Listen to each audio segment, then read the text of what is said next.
Mm-hmm. Okay. So, am I audible? So, I am. Good. Good. Hype. Hey, Adik. Hello. So, I hope you are all ready to be as annoyed as I am going to be. You need to tell me whether the music will be too loud. Because this is what we'll be listening to in one form or another for the next, 4 hours. Alright. So, I'm gonna wait a little today again until 5 or 4 after to get some people. A bit lower, alright. How's this? A little lower.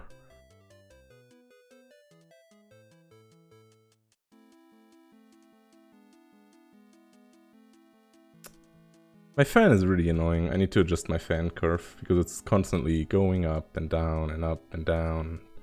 Louder. Oh man.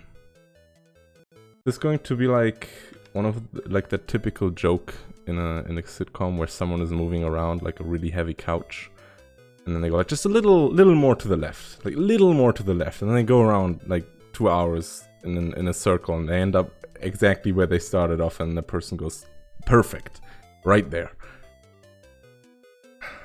All right, is the music fine now?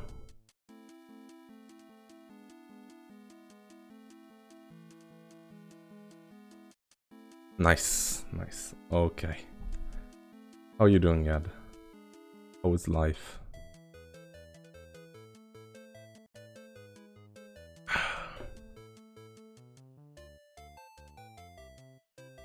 I think Faded is asleep again. He's been online once at 2 PM and now he's been offline the entire time. Oh no, you're not supposed to play yet. Can I pause you?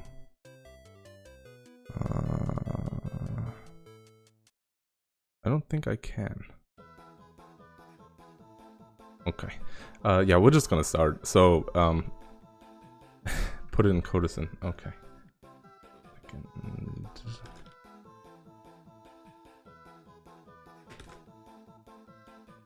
Right. I hope everyone here, both of you, know what Tetris is. In case you don't, this is Tetris.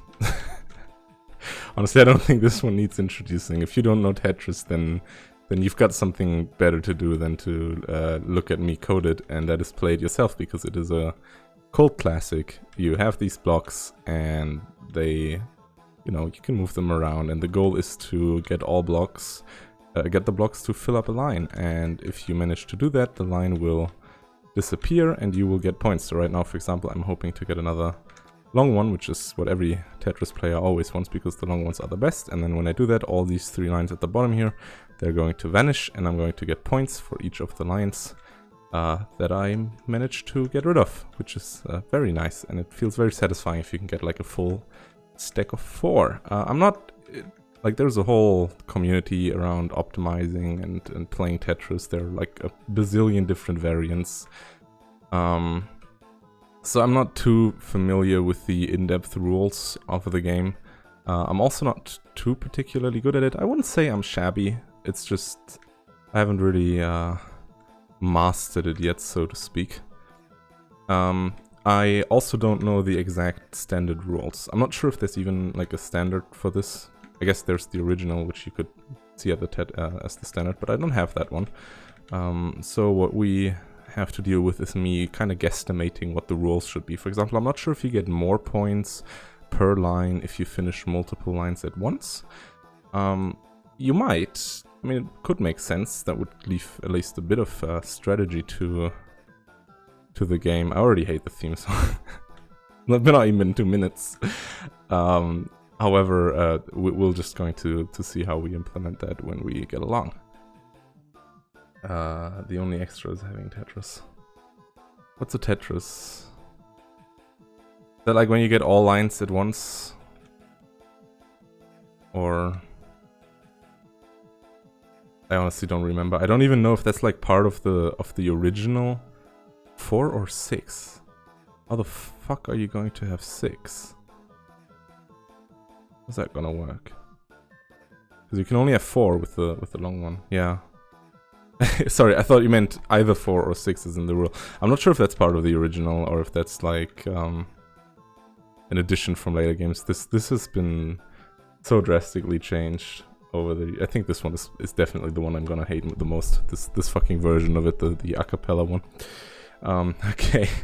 Anyway, so I've just set up a little example project. It doesn't really do anything right now. If we're just as per usual. So if we just execute this and we look at what it does is, unless I've messed something up, it's going to open a Tetris named window, which does literally nothing, which is very nice. I like things that do nothing.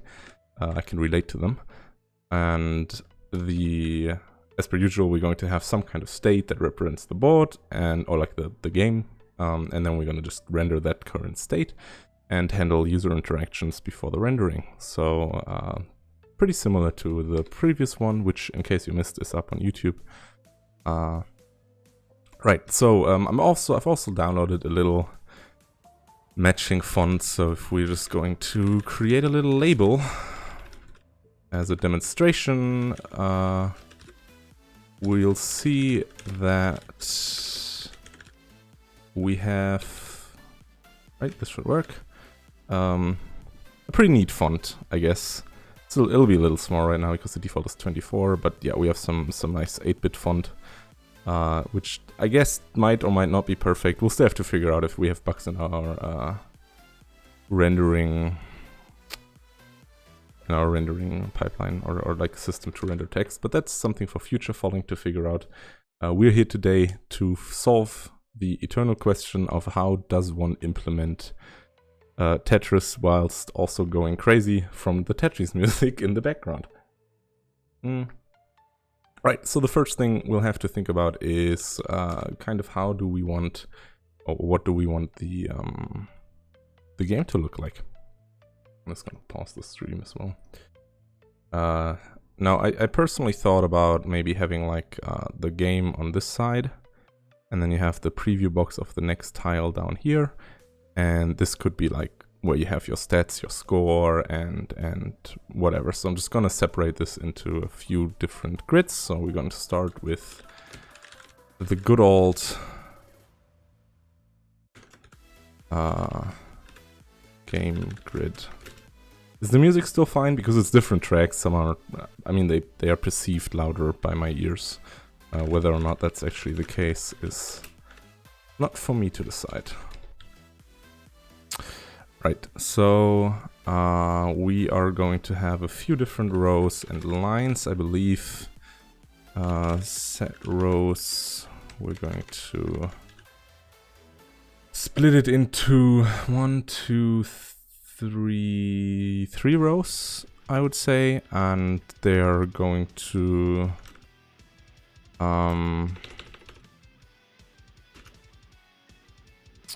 have different pressures. So I'd say the first two are going to have twice the pressure as the last one. Like this. And then we need to set the columns as well. You need to be in one additional layer of brackets. I think 2 columns are enough, but they should definitely have different weights. Also, this doesn't work. I just realized we need to, because only numbers.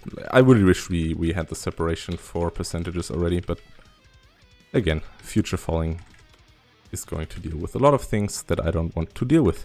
So we're just going to quickly say that this one is 1.0 and you're going to be 0.5. So this should, if everything goes right, this should give us a nice little, also set debug draw lines true.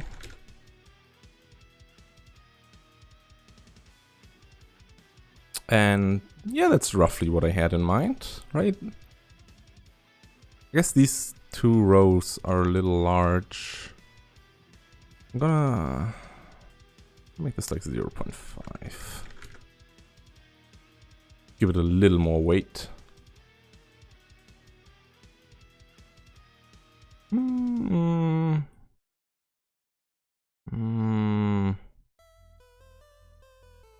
gonna give this a minimum size of 200 and a press size of like just a fixed size.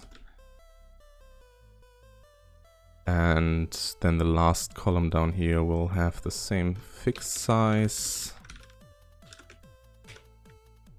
which should give us a nice little square, I think.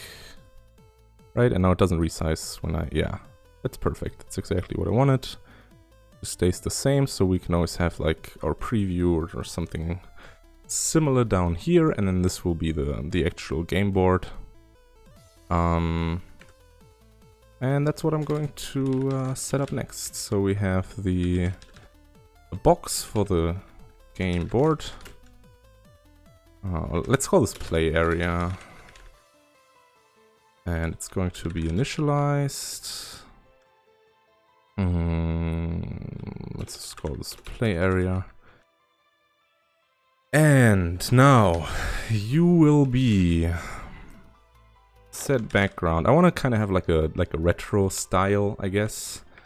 Area set background. So this will be a solid fill of like a really dark color. Let's make this like, let's go with 8-bit. That's not how that works, but yeah, let's just see what this looks like. And you're going to start column index at 1 here and set row index 0, and you're going to also have play set row span 1, and likewise for the columns it is going to span 3 columns. So it should now start from or it doesn't, that works too.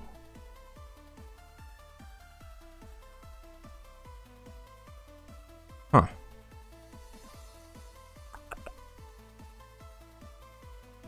Oh, yeah, I'm an idiot. You're supposed to be inside the grid layout. This is why you don't stop working.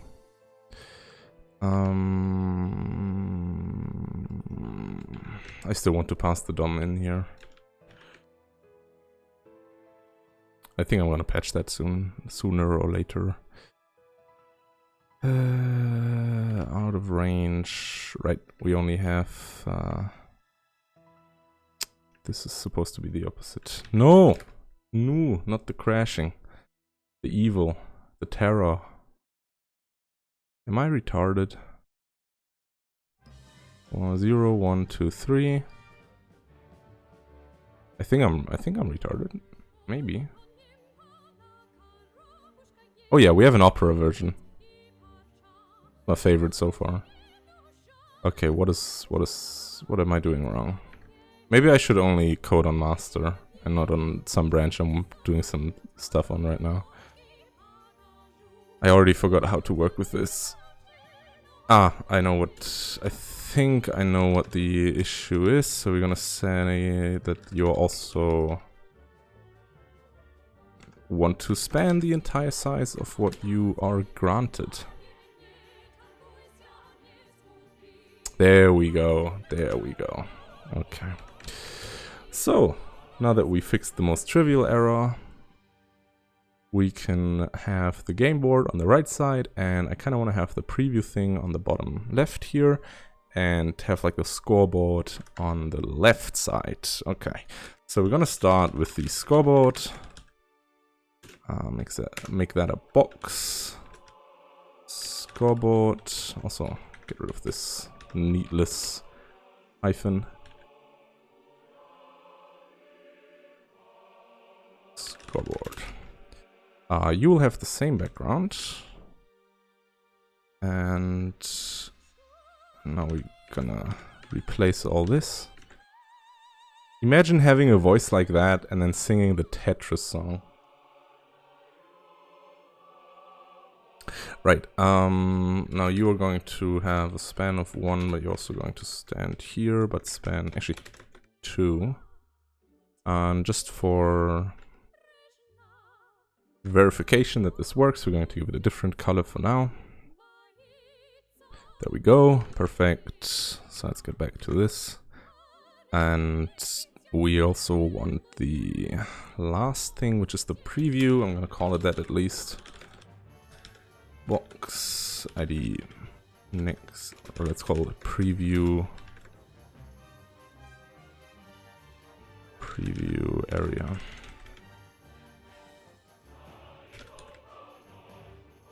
Preview area. Give me that. Yoink.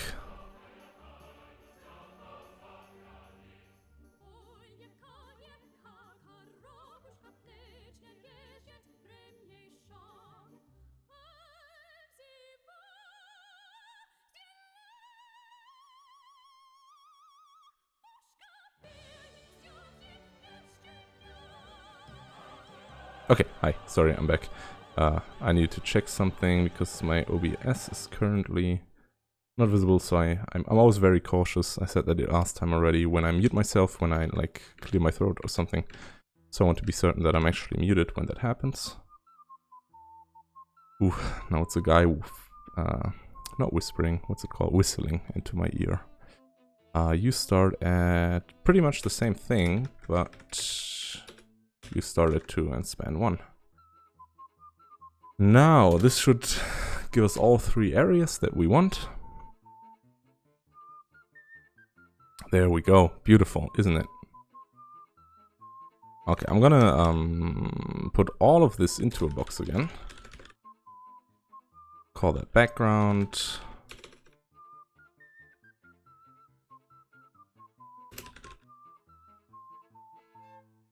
And then we'll have the beautiful phrasing of background set background. Which will be roughly the same thing, but it will be a little lighter. So we're gonna make that 24. Make that 32. And you are going to stick this way, and this should give us a better color than the blue in the background. Triangles, right? Okay, now we have a, I don't like that color actually. Make that just a little bit different.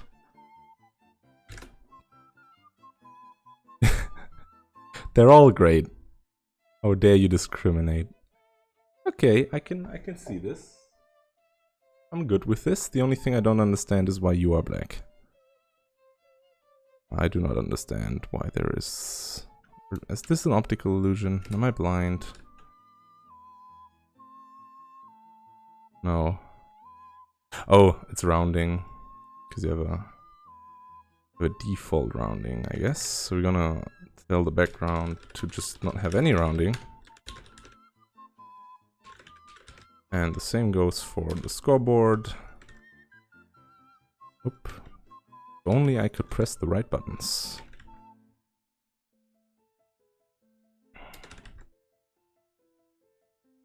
There we go. Does this fix it? Or am I still... No, actually it can't be the rounding. How could it?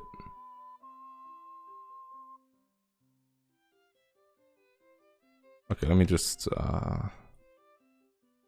take a look at this. Yoink. Man, my PC is really struggling right now. Just, or at least the fan is, I guess. I feel like that's okay. I guess the fan curve is just buggy because I recently had to update my BIOS. So we're going to put that here. Poor computer. Okay, so this is the...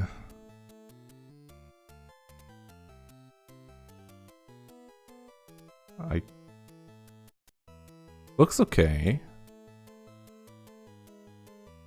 Oh, I know what this is. The debug lines. Those damn debug lines. How dare they? Yeah, you can keep this around, I guess.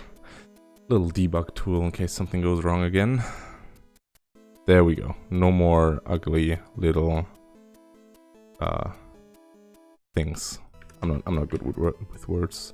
Okay, so we're going to tell the grid to use some bigger margins. We're gonna make that like 25. And also set the spacing to be roughly 25. And apparently I made it so that this can be specified per side.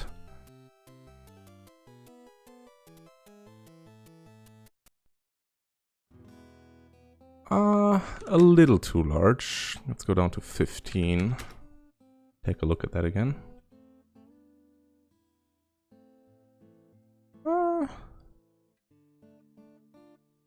Maybe we make this go down to 10. Maybe. Yeah, I'm okay with this. It's a little annoying with the window background color I have. We can get rid of that, look much better. I can get rid of this as well, and we have a little Tetris window. Doesn't really do a lot though. Right, I think we're gonna keep it like this. Let's go up to 15 again. Makes it a little more visible for me. Maybe the colors are too dark as well. Maybe I should go up to like 12. And maybe the background color isn't... the contrast with the background color might also be a little off-putting. Maybe it's because I have a bit of weird brightness. No, this looks better. I like this more. Let me just move my lamp for a second. Down the light a little. Yeah. No, much better. I can actually see what's happening.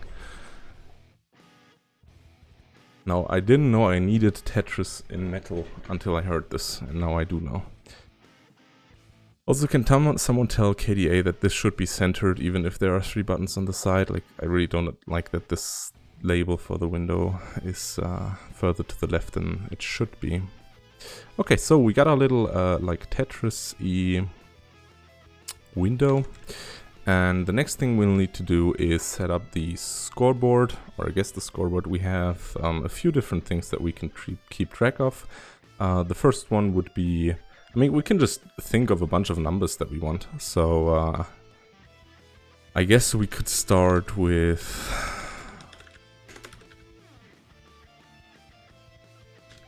Let's call the scoreboard background.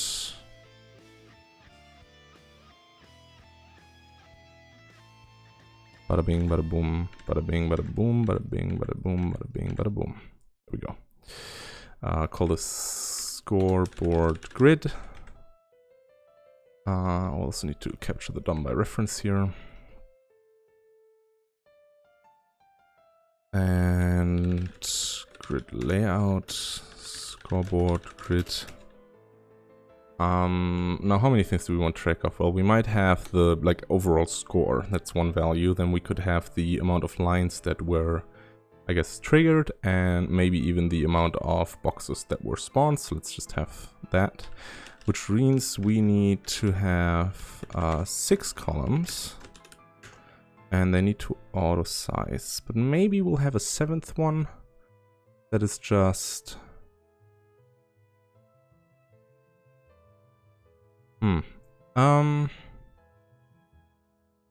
yeah, let's go with... So, first one auto sizes, second one doesn't. Next one auto sizes.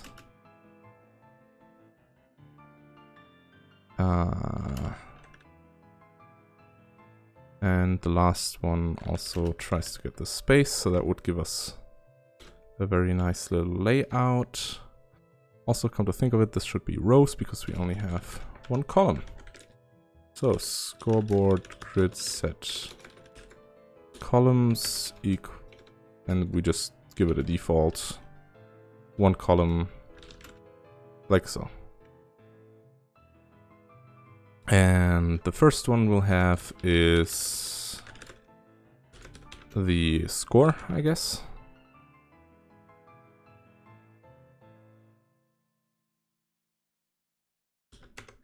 Oh, sorry, that's supposed to be a label.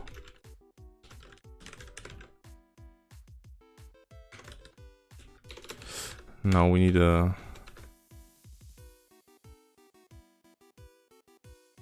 Let's already get the game state, un32 score, static game state, and the label here is going to take the state and its score and display that. But before that, we have another label above it, score indicator, which is just going to say score. Actually, score in all caps, because why not? Now you will be in the row index 0 and you will be in the row index 1. What does this look like?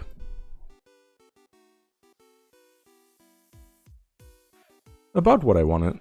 Well, roughly what I wanted, but there's a few things I would like to change. For example, the text alignment is a little off, so we're going to say that actually it's not off. What is off is the alignment within the grid. So we're gonna set the min height to be 1.0f and the min width to be that as well. Like so.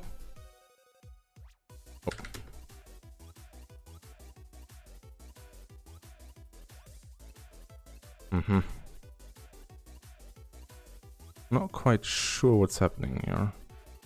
Gonna be honest. Good question, good question. So you start in row 0, which is auto sizing.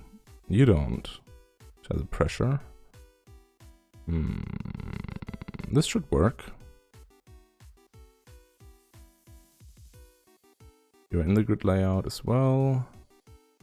Oh, the grid layout. No, that's fine as well.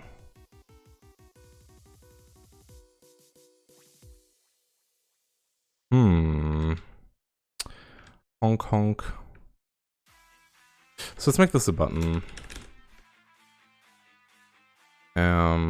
Just so we can see where it actually is being positioned.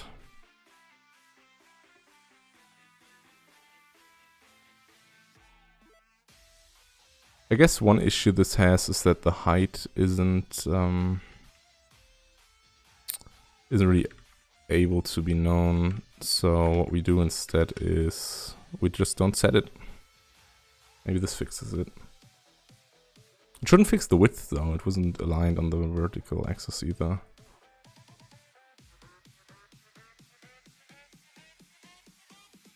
I mean, this works, but this doesn't for some reason.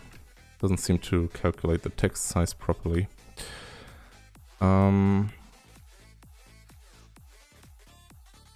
It's a good question why. Because the columns definitely work. Let's get the update function to draw this in bright red, because why not?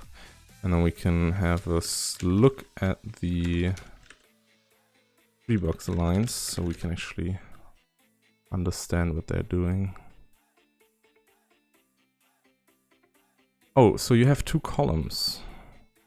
Oh no. Oh no. I forgot a pair of braces. Yeah, that's much better. So we have the score, then we have the lines indicator,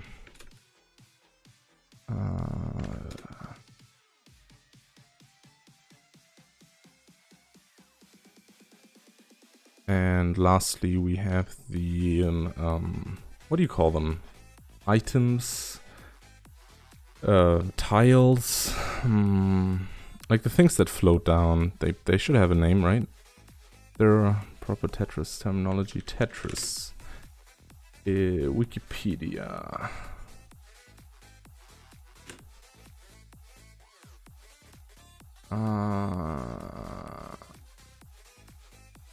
Tetrominos is the name. Okay. Tetromino count. Wonderful. There we go. Tetromino.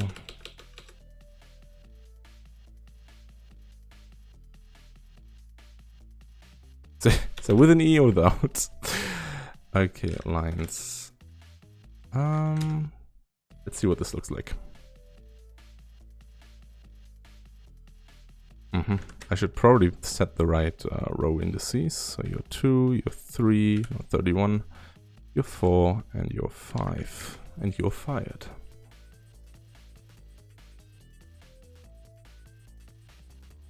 Okay, so it doesn't quite fit on screen.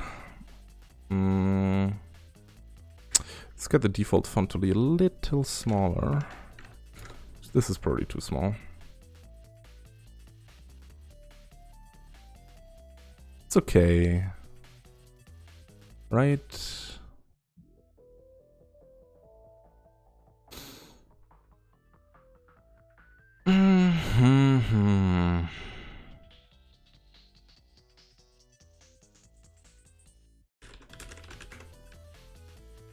Set the font size to be 36. Like a good in-between value, I feel. I hope the Tetrominos fits with 36.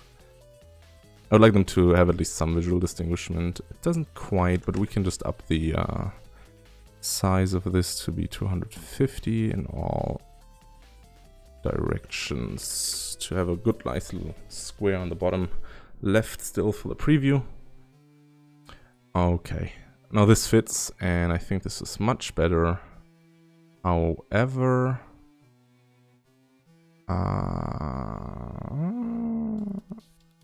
I'm going to try something by making this all be at the top.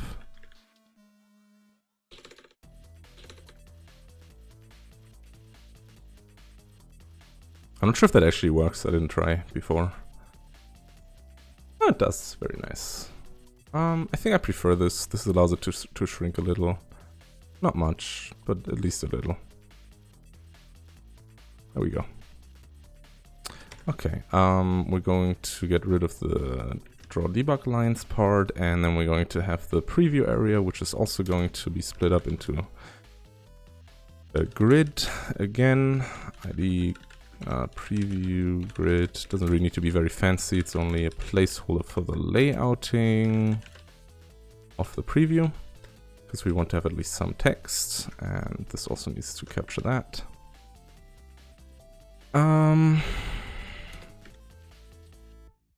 No, stop. Leave the cursor where it is. So the preview grid is going to have one column, which is going to fill everything. And it's also going to have two rows. The first one is going to auto size, and the second one is going to fill the remaining space. Like this. And then we're going to have a label, preview indicator, which is going to be captured here. Preview indicator.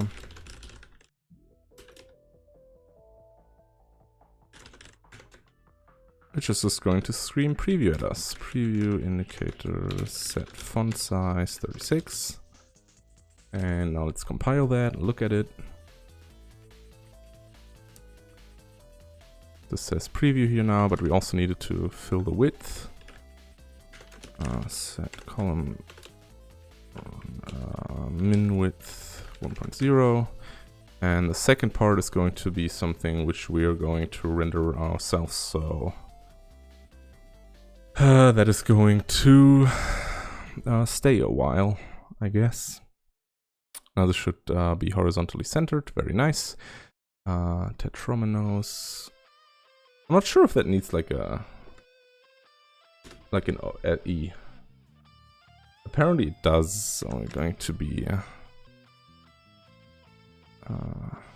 accurate here.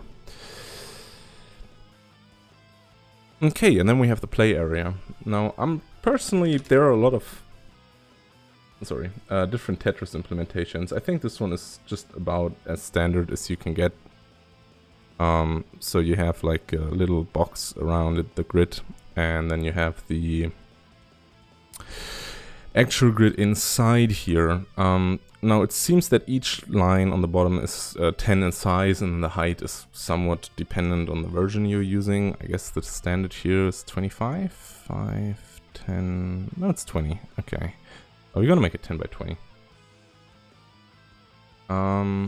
So I'm just going to get another grid in here.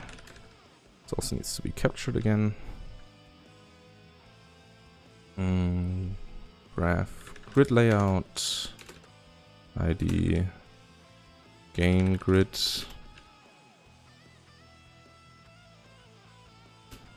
game grid. Going to make this as previously const x per u32, game grid column count. This gives me JavaScript vibes somehow. Oof, why does it give you JavaScript vibes? Grid column count and grid row count. It's going to be 20. Honestly, this is 200 cells. I've never tried to use a grid layout with that many cells, to be honest. It would make sense to use something a little different, because you can you can optimize this a lot by simply, since they're all the same size, but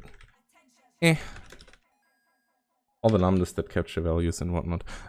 This is, like, the capture is only really necessary to capture in the game state, practically speaking. But other than that, the lambdas are only there for convenience. We had a system previously where you would write stuff differently.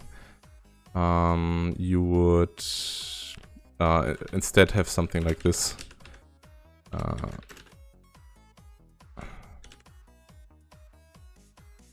And there would be no lambdas. It would all be implicit and looked a lot cleaner, I guess.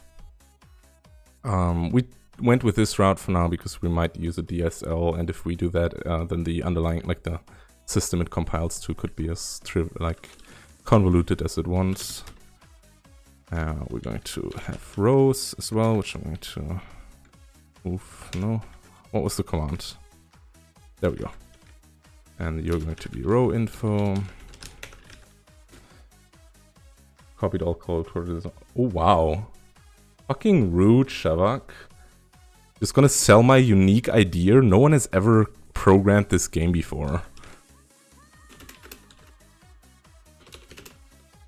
Game grid column count. Do I go columns first or rows first? I go rows first.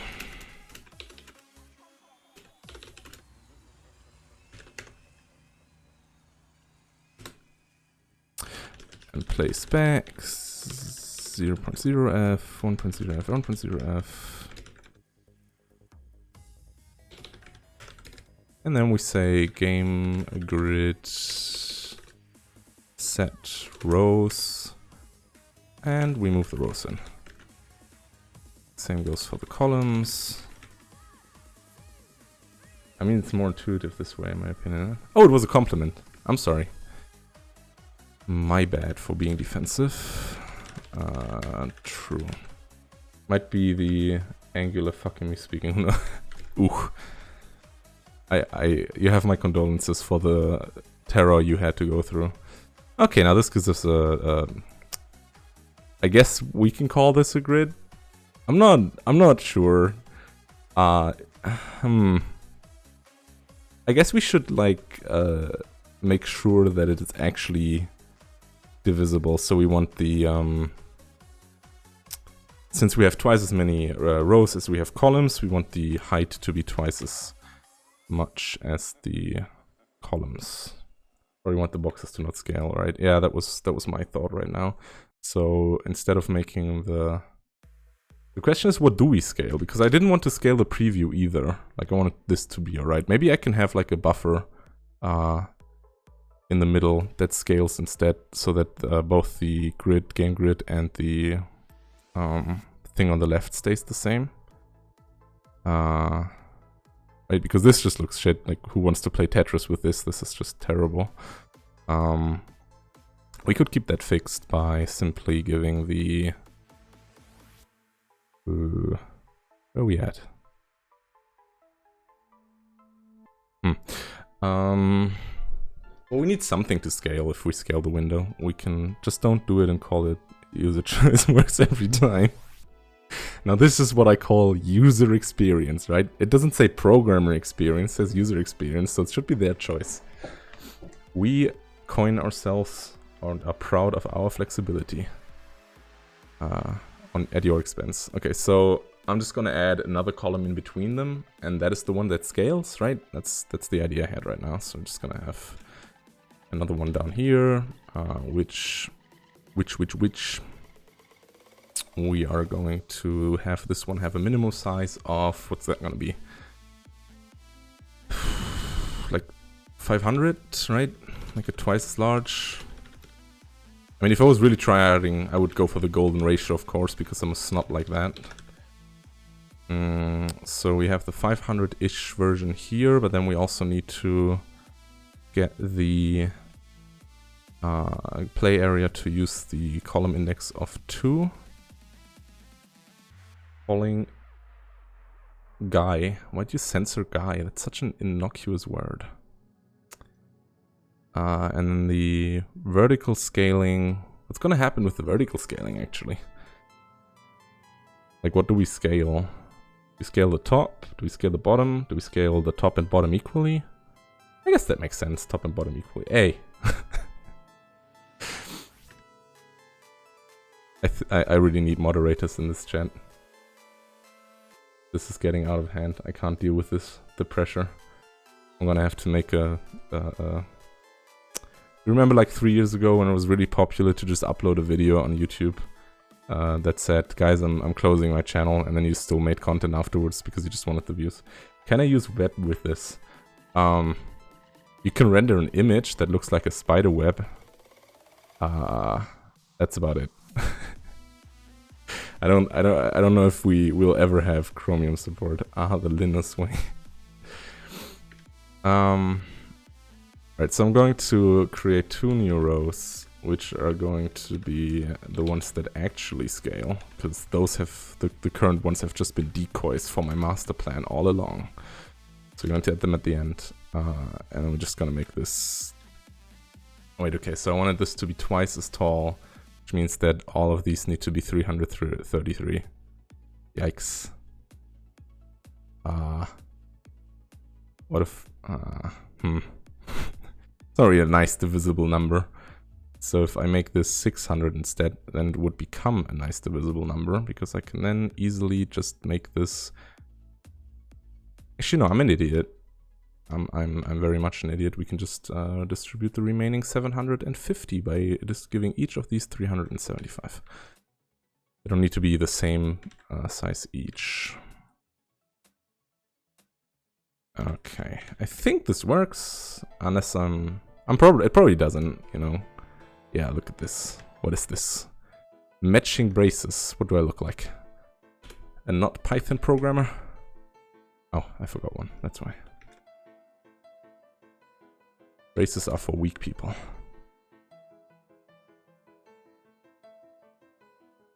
Okay, so now we have a minimum size, and it works the way I want it. I mean, kind of, I guess.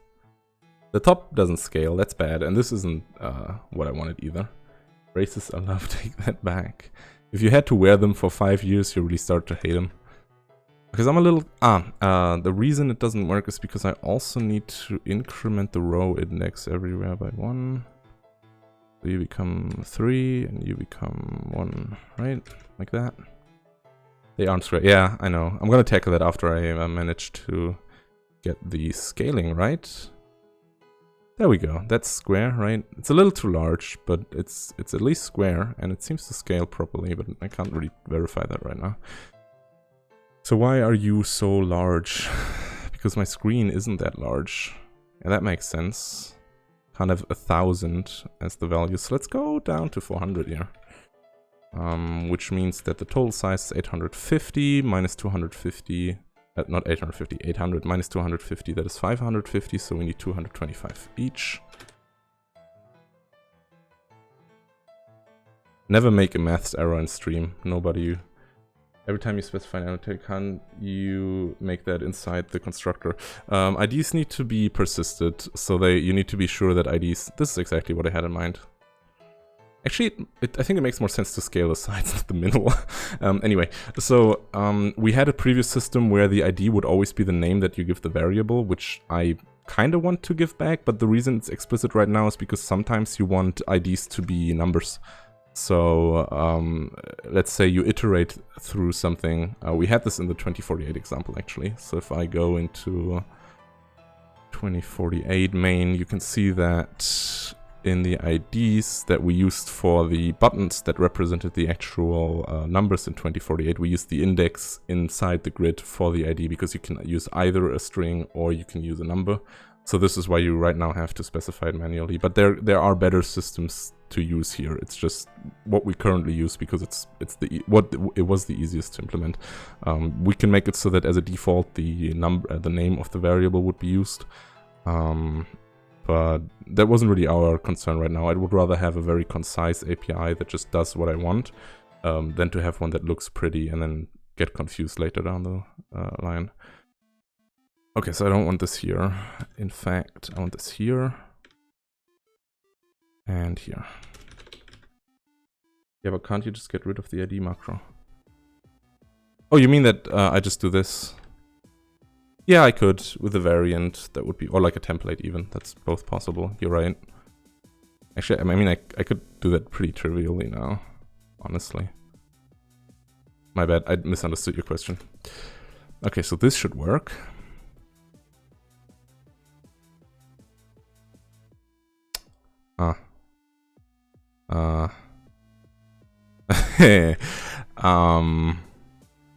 Right, always me with the indices. Should TM. That's gonna be my life motto. Actually, no, I already have a life motto for this year, which is I'm gonna turn my microphone down a little. I think I'm übersteuern over. I don't know. I don't speak English. And you can stay too, though, because we removed the one in the middle, right? My new life motto is what we had in... yeah, this is what I had in mind. It just scales on the other sides, but the middle of the game just always stays the same. That's nice. I think this is a square. It's not 100% a square, right? The reason for that might be because of padding. I'll have to go through that in my head. Let's quickly see. That is not a square. Not at all. I make a maths mistake here. 400 times 2 is 800, and we have 250 plus 450. Oh, right.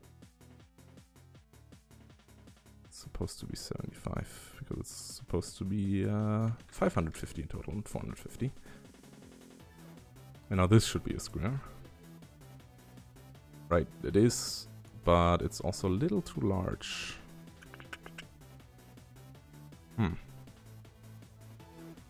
I mean, it's not bad. I can just open the window with this size. I think I'm gonna do that.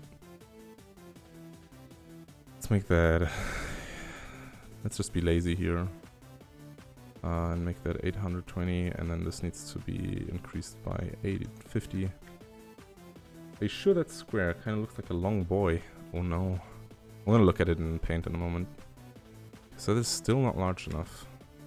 What do you want from me? My liver?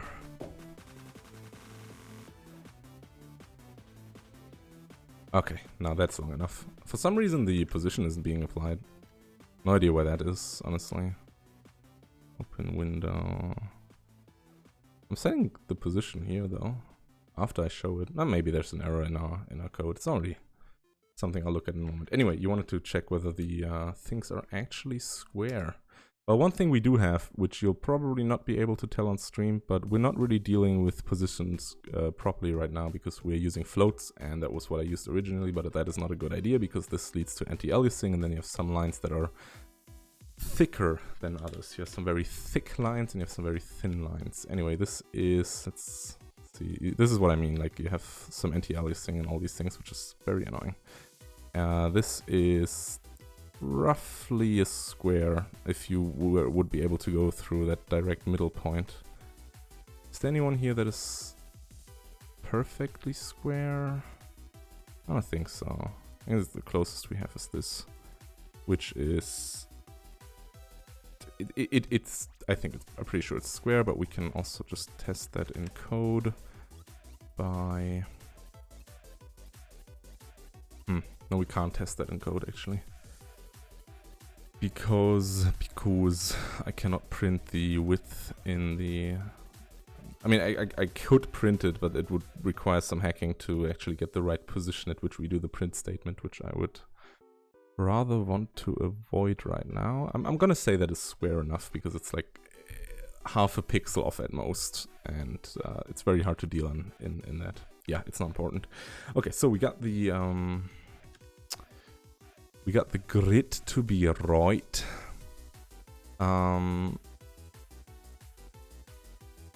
Now the question becomes, I'm not actually sure if you want a grid. I just realized that.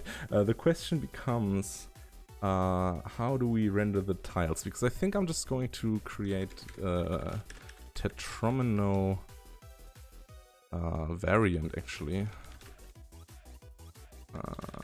And this is going to need some variant members. I'm head back to Fubar. Goodbye, good luck. Thanks for stopping by as well. And tell me about your progress later on so I can be jealous. Thanks! I think it is cool, but maybe that's just me. Okay, so we have different kind of tetrominos. Right, so we got square boy, we got long boy, we got L boy, we got this Z, and I don't know what to call this, like a triangle boy. So we're gonna need all four of them. I kind of think, I mean, we have different means to achieve this, but the first idea I would have is to have a different struct for each and then have a variant of them and then have a standard visit overload that can render them in a specific position, I guess?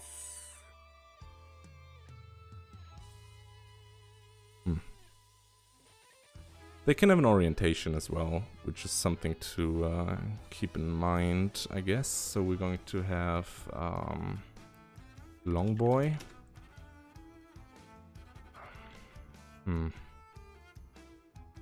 Yeah, no, I'm gonna do this with enums. Tetromino type. And we have long boy, which is 0. We have square boy, which is 1. We have L boy, which is 2. Z boy, which is 3. And triangle boy, which is 4. Not allowed. We probably need to declare this further up. There we go. Okay, so then we make a tetromino with the following things. We're going to have the tetromino type. Everyone who ever participated in like a 4K challenge with Tetris to make it, to code it in as smaller space as possible was probably going to hate me for what I'm doing here. Then we're going to have an orientation, and you have like 4 different ones, like the rotation degree.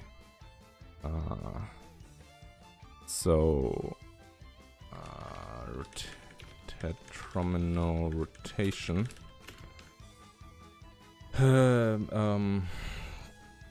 Facing north, facing east, facing south, facing west. Like that. Are we gonna need a tetromino rotation here? Or maybe it should be like facing direction, tetromino facing, that's such a long word. I'm gonna keep it at rotation. And I think that is it. I guess they could be associated with a position, but the question is whether we actually want to have that. So now we can have a render. But the problem is I will need to kind of have a different thing, which is going to be a Tetromino widget. So we have a Tetromino widget, public widget. Like that. Actually, this needs to be graph widget. Right, but before we continue, I'm quickly going to get myself a new drink and clear some stuff up. I'll be back in like 5 minutes. You enjoy yourself with the wonderful music in the background, which I'm not sure if I'll keep on for the rest of the stream. Anyway, in a moment.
Okay, hello, I'm back. And with me being back, I'm probably going to turn off the music now. Switch to something a little more chill.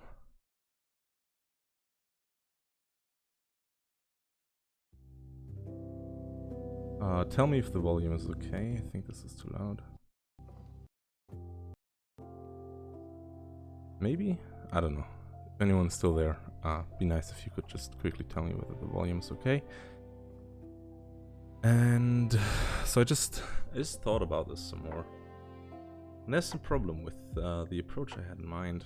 The problem is that you don't need to have full tetrominos on the screen to actually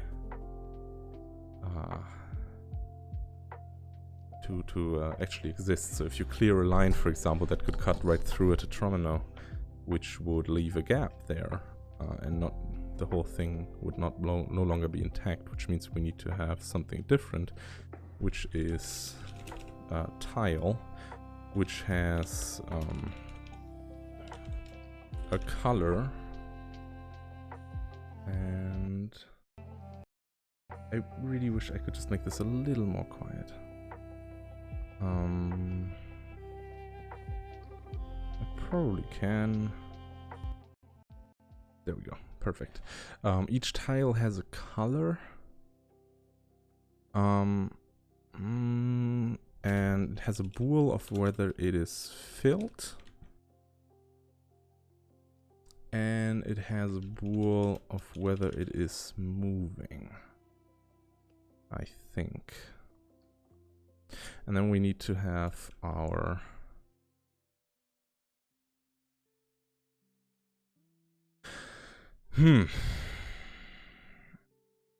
I think in this case, I'm actually going to make it an array of arrays, which means we have an array like so, which will have the column count, and this will have the game grid column count, game grid row count, lines. So maybe we type def line info as such. Get this there. And then we're just going to put line info here. Okay, yeah, I think that's good. Which now means we need to iterate through that. Which means for... We could use the loop above, but meh. Actually, we couldn't. So once for each row in the grid, and then for each column, game grid column count in that row, we do something. And that something right now would be a box, I guess. Box ID, and now the index of that is what I had previously, equals the row times the amount of columns plus the column we're currently in. So now we have the index here, and we initialize the box or tile. We set that to... Well, I guess first we should say that if board tiles... We have access to board here. Oh, it's state. Tiles at I at j filled. Then we put this here. There's no member tiles. What's it called? This lines.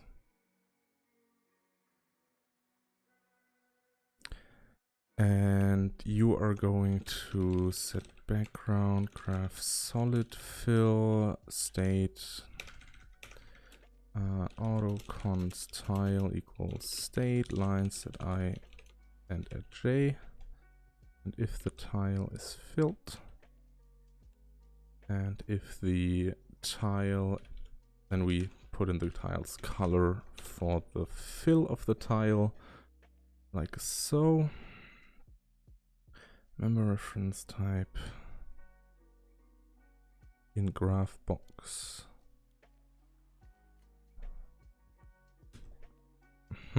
Makes sense. So now this should work. But the tile box, which we're gonna have to capture here, the tile box should have a column index of j and a row index of I. And now we're going to randomly pick a tile. State lines at like 5 at 4. Build equals true, and color equals red. Now this should add a little square somewhere. Or it crashes, that works perfectly fine. Why does it crash? The axis is okay. Also, I kind of want to have the game grid without spacing. And more important, oh, actually this was the more important part, but less importantly, without margins. And we're gonna move that up. I think that looks nicer. And where does it crash? Does it crash here? Perfect debugging, just remove things until they work. Okay, so this works, meaning it does crash here.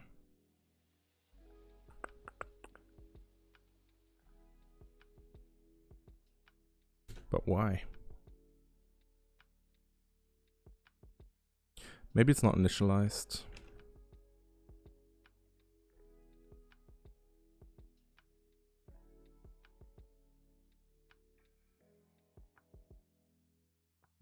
Shouldn't we crash though? That's not it. So I presume the capture is the issue, not the access that we're doing. No.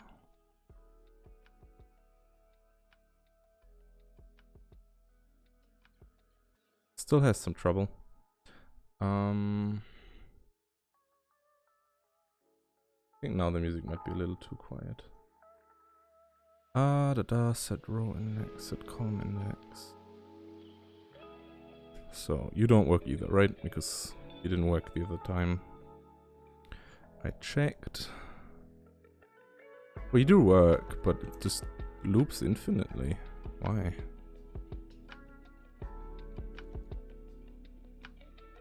Oh, god damn it. Sometimes I hate myself. Alright, used the wrong variable. That's it.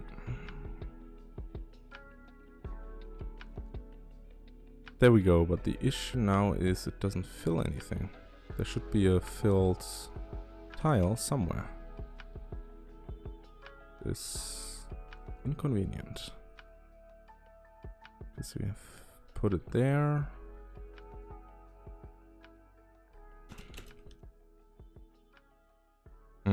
I think I know why. Min height and min width need to be set. Like so, and now it should work. There we go, we've got our first tile. Nice. And it's also rendered in the correct position in the board, which means now we can represent the board. So now we only need to set up the new board. Very nice. Now we kind of need to have like a random way to obtain one of these tetromino types. So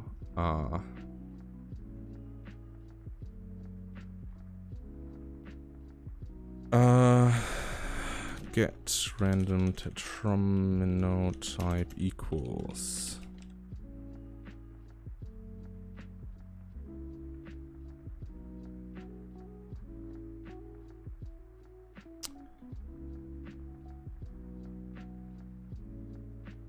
Okay, so this definitely needs to also have a size member. Kind of surprised we didn't have that before.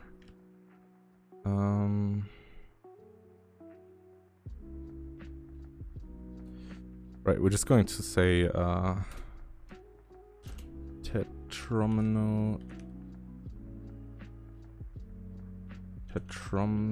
type from, and then this is going to be rand percent tetromino type last index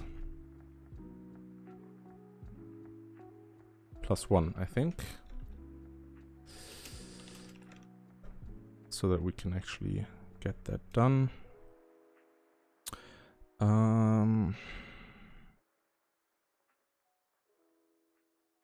So then we have tetromino type.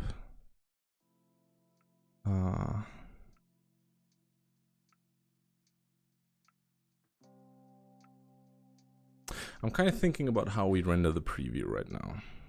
That's what I want to do.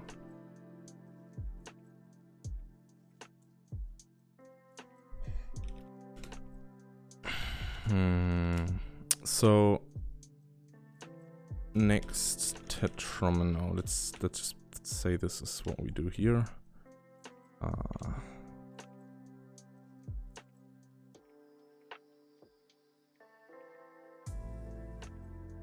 So this is our initialization function. This can go away, and here we do next tetromino equals get random tetromino type.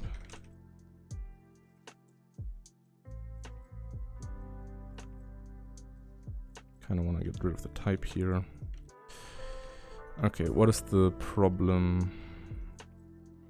Oh, need to call this so that it actually initializes it. There we go. However, you're not doing so hot.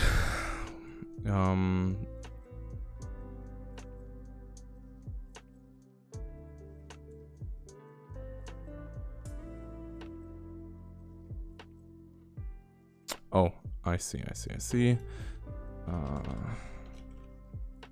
We just need to assert that this works, because right now it's only returning an optional because the index might be out of bounds, but for us it will never be out of bounds since we're clamping it with the index of the last possible one. This shouldn't be from though, this should be at, right? Yeah, because from uses a value to obtain it. Okay, so I think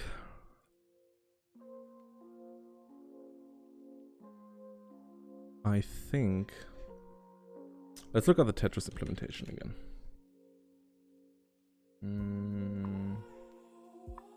Where's the one I used? Something maths is fun. Yeah, this was the one I used. So the preview is just yeah, go down please. Okay, so the preview just is basically just a normal grid again. I think I'm going to do that as well. It was my idea, or like the idea I had, where we can have another grid here, which ID preview grid. Oh, actually, this idea already exists. Preview tetromino grid.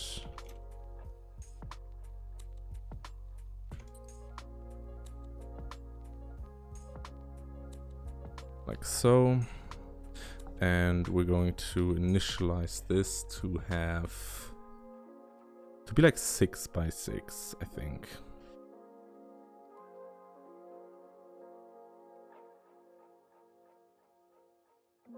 Let's make that configurable.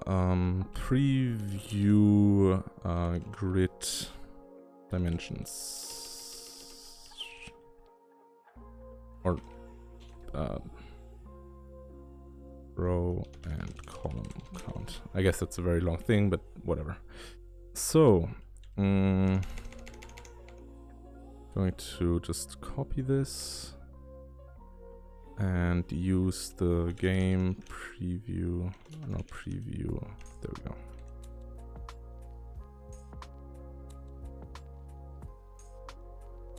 And then within this, we're going to have now this is a good question.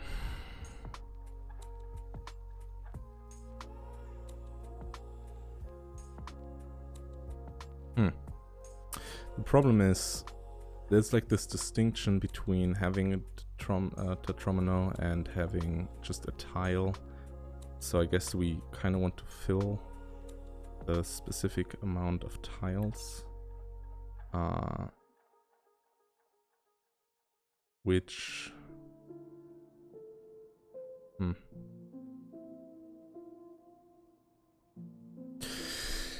good question.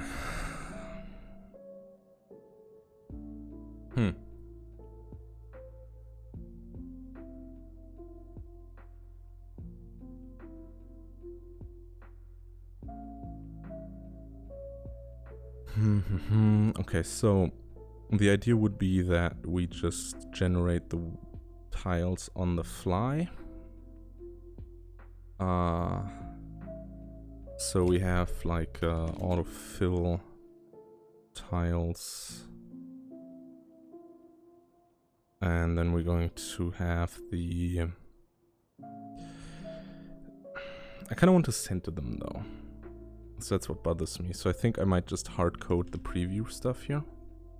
So we're going to...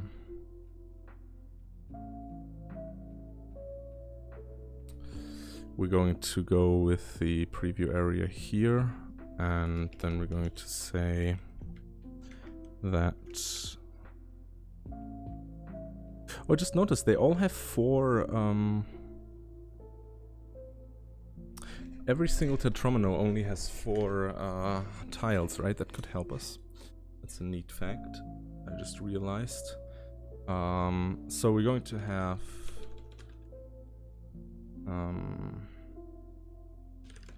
standard array. Hey, Asmir! I'm sorry, Amir, not Asmir. That is... I'm sorry for that, Frankenstein. Hey, dude. So we're going to have a size of 4, which is going to be... just an index, I guess. So it's going to have a pair of UN32, UN32 tile or tetromino positions. And I kind of want to hard code these, to be honest. So we're going to have a standard map from a UN32 of the value. Actually, maybe we can do this. I don't think we can do this.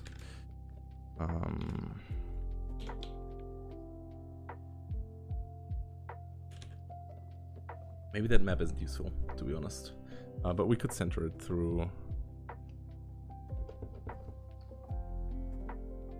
Can we center it? We can center it by storing the dimensions as well. So that is the first one, and then the second one is the ones for dimensions. So anyway, this will be static. Nope, wrong button. And the first part is enum or tetromino type longboy, which has the dimensions of God, this is going to be hella awkward to type out. The default dimensions are 0, 0, 0, 1, 0, 2, and 0, 3. Right? And why don't you work? No matching, constructor 4. This is why we hate C++. Cannot convert initializers this. Maybe I need to specify you. Missing one of these. Too few arguments, and you need to be 4. No viable conversion from int to standard pair. Oh god. Now it works. Yikes. Yeah, I can get rid of this now. Very nice. So we have a bunch of these actually. So next up is the square boy, which is going to be 0, 1, and then 1, 0, 1, 1. And the next one should be the L boy, and then the Z boy, and then the triangle boy. Okay. L boy will be 0, actually 1, 0, 1, 1, 1, 2, and then 0, 2. I guess we could have 2 like different L boys, but we're just gonna, for simplicity, keep it at 1. The next one is the Z boy, which is as the default rotation, which is upwards. We're going to make this one... I kind of want to have the L shape face towards the right. Like this. Okay, so the Z boy starts at 0, 0, then it goes to 0, 1, then it goes to 1, 1, and then it goes to 1, 2. And the last one was the triangle boy, where... What does a triangle look like as a default? I guess that's 0, 0, 0, 1, no, 1 0, 1 2, and no, 2 0, and then 1 1, I think. Okay, second one is not nearly going to be that as much as this. It's just going to specify the sizes so we can get rid of this part. Copy all that, and now you are in fact 1 and 4 in dimensions. As a default, you are 2 and 2. You are 2 and 3. You are 3 and 2. I guess it depends. Yeah, you're 3 and 2, and I kind of specified you wrong here. So that's 0, 0, and then 1, 0, and then 1, 1, and then 2, 1. Oh wait, I'm an idiot. No wait, I'm not an idiot. That's correct. Okay. I mean, I might still be an idiot, but this isn't indicative of it. And then the triangle boy is 3, 1 in dimension, I think. We need to get rid of the comma at the end. And probably need 1 additional bracket somewhere. A bunch of additional brackets, actually. Okay, that works. So now we have the dimensions and the tetromino positions, and we can use those to calculate the center position, which means we go back into our preview here. Unit 32 current position, or starting offset x pose equals tetromino.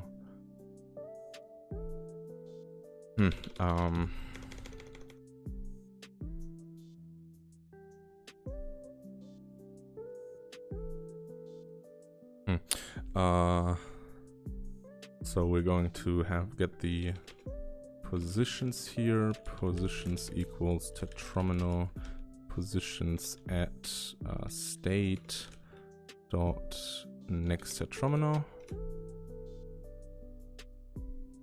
dot value. There we go. Okay, and then we need the dimensions. Okay, and then the offset x pose is going to be offset x pose is going to be the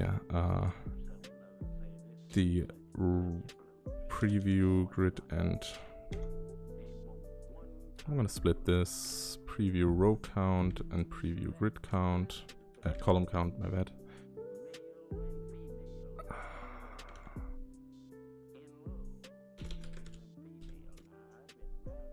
It's going to be the preview column count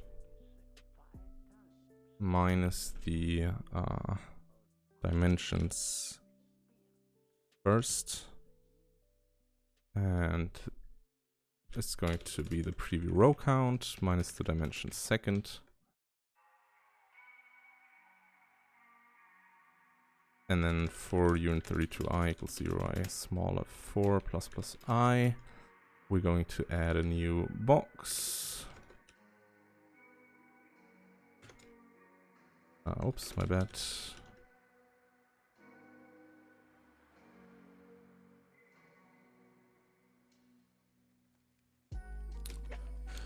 And initialize it to have its color.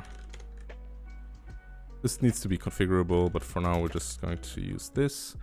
And the next part is to have the min width and the min height. Can't forget that.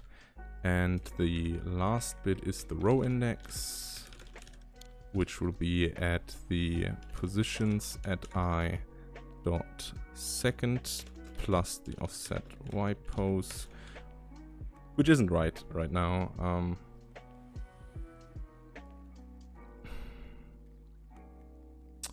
And the column index will be using the first plus the offset x pose, and this should be a standard floor of that over 2.0f. Like so. I think that will give us the center position. Unless I'm retarded. Okay, so this should give us a random tetromino, which will then be...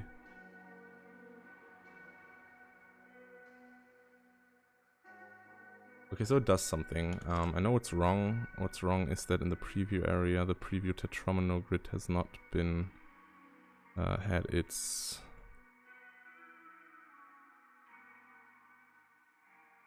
I'm gonna put that here. Set row index will be 1. Still wasn't right though.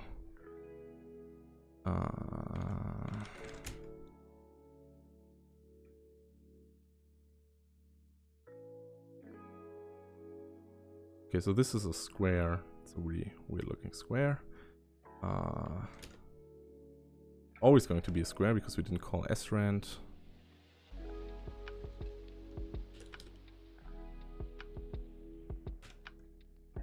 Very hacky, but whatever. Good work. So the square was correct. You are correct. You are correct. You are same, correct.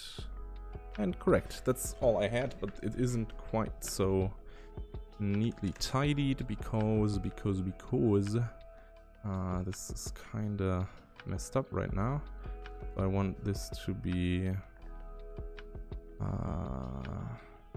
instead of the 200 down here, I kinda want this to be 300.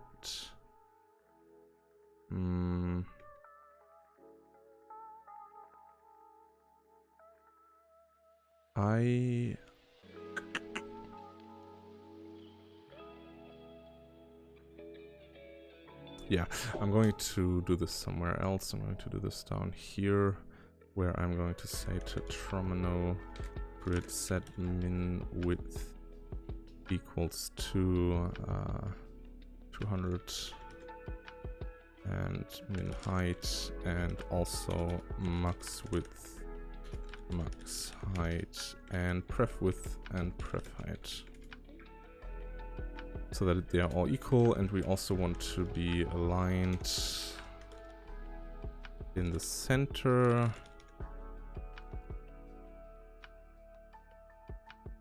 Like this. That should work, unless I'm missing something.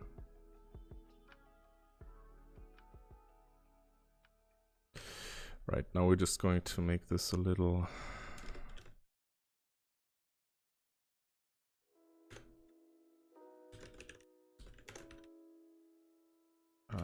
state next, let's get random.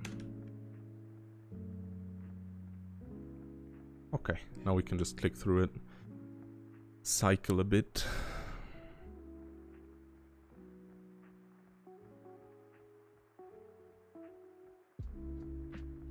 Damn, I'm getting some really bad random series. Yikes.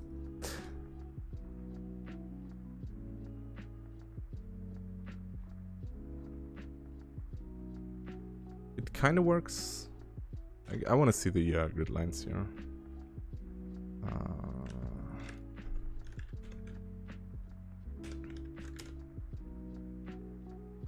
I want to see. Okay, so it's slightly offset. The rest seems to work though.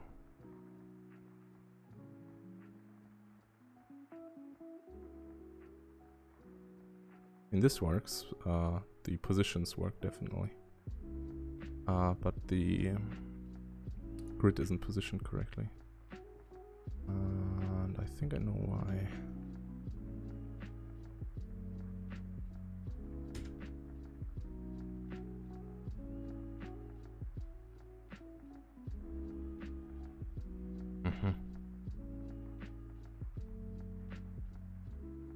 Why aren't you being respected?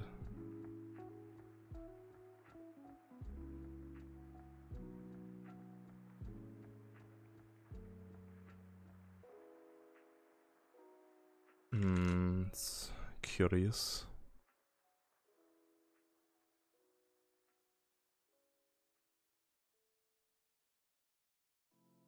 Yeah, you should be aligned.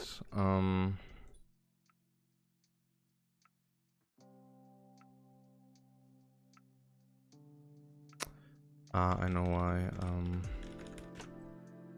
Yeah, that's a very ugly hack. I need to rename that, definitely. Better. Okay, so now it is in fact where we want it to be. And we can cycle through the different previews of the next item that is supposed to spawn. Like this.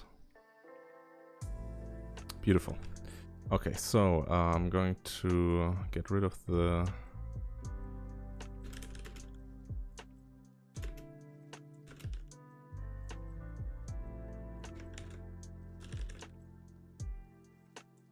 quick comment for future me to fix this up.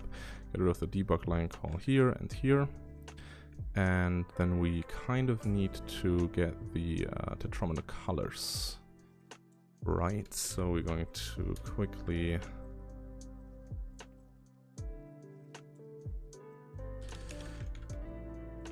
get some colors going. Now I think the long boy is going to be rather yellowish.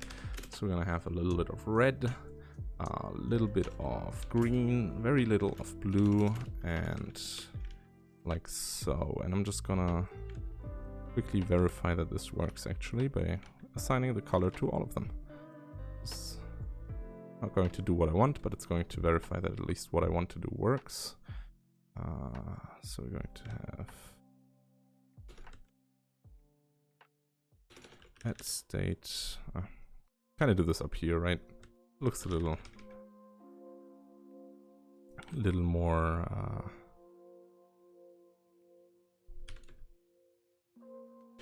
consistent was the word I was looking for.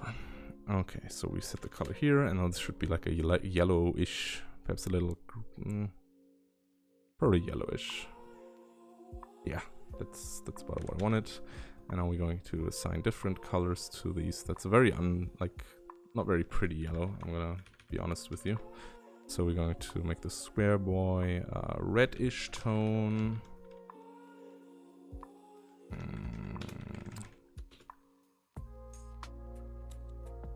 And we're going to make the L boy like greenish color, maybe a little red-green.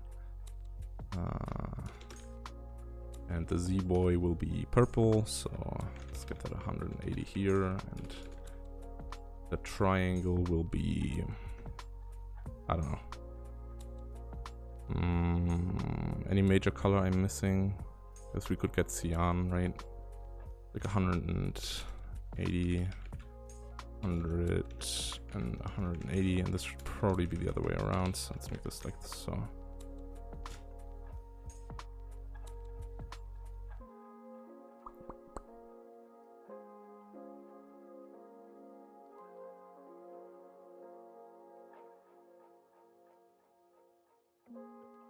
Imagine getting something else. Okay, so we're only missing the L now. There we go. Okay, so I like the colors. I think they're good.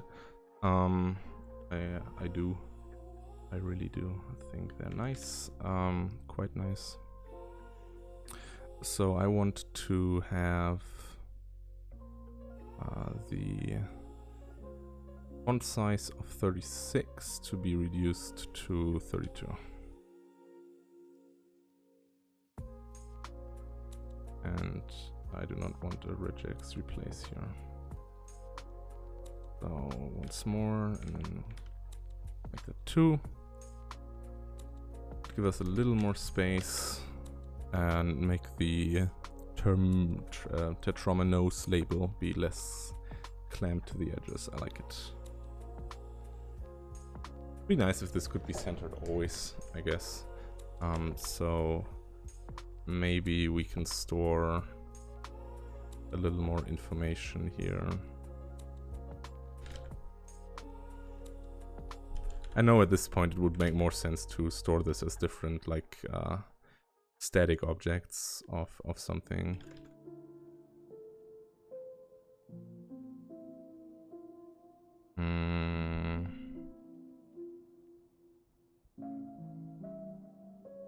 We can hack this up a little by saying if offset or if dimensions.x percent to not equals 0, then we add a new column.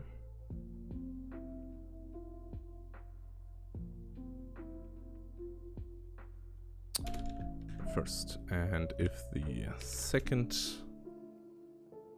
then we add a new row. Now this should allow us to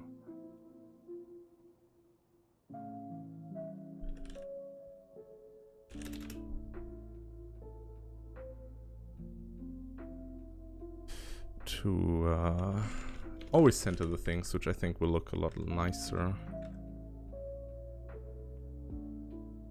Just personally, it's a little hacky, but you know, this is supposed to be a kind of game jam-ish environment, which means we are definitely allowed to write hacky code. No one is going to judge me. Centered, not centered.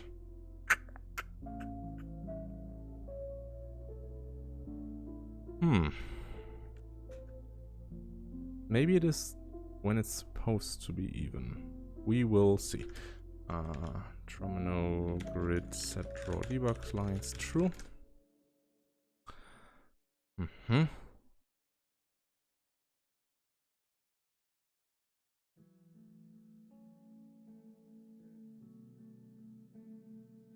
Now you are 1-3. Good man. As are you. Why do you add another one?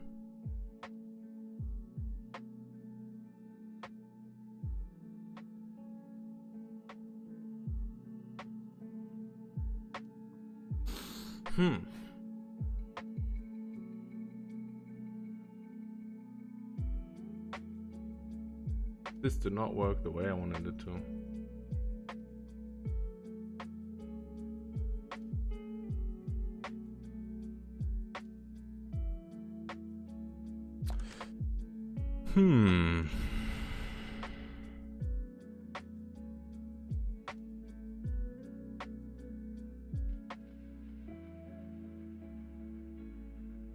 Still like a less hacky way to achieve what I want to achieve here.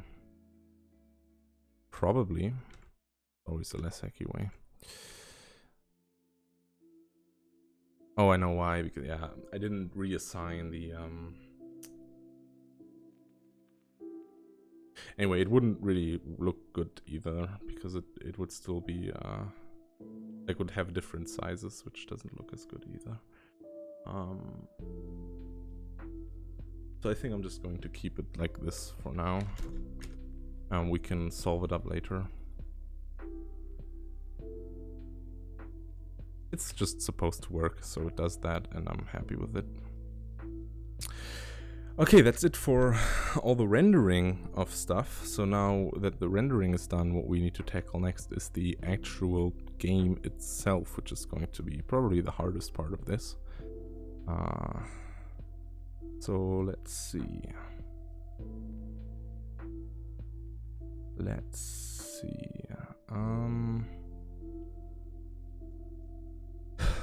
We have a few things to handle. So the first thing we have to handle is we need to be able to spawn new items, and we also need to go through all lines and then see if every line needs to well,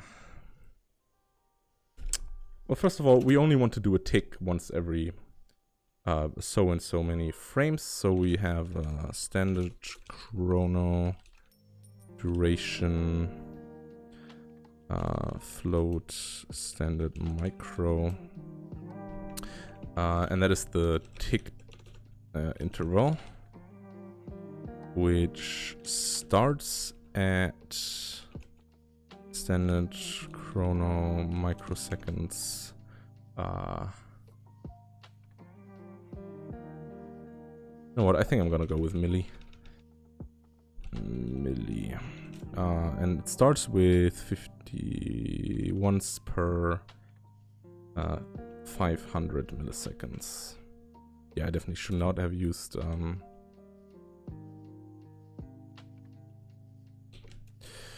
definitely should not have used the micro version here.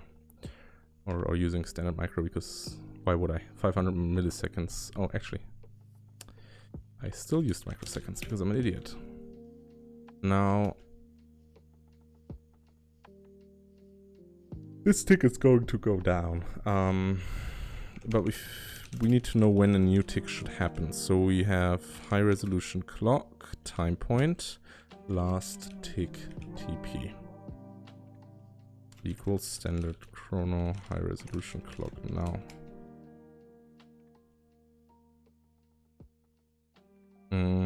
And if last or auto current TP equals standard chrono, high resolution clock now, if current TP minus last tick TP larger than the tick interval,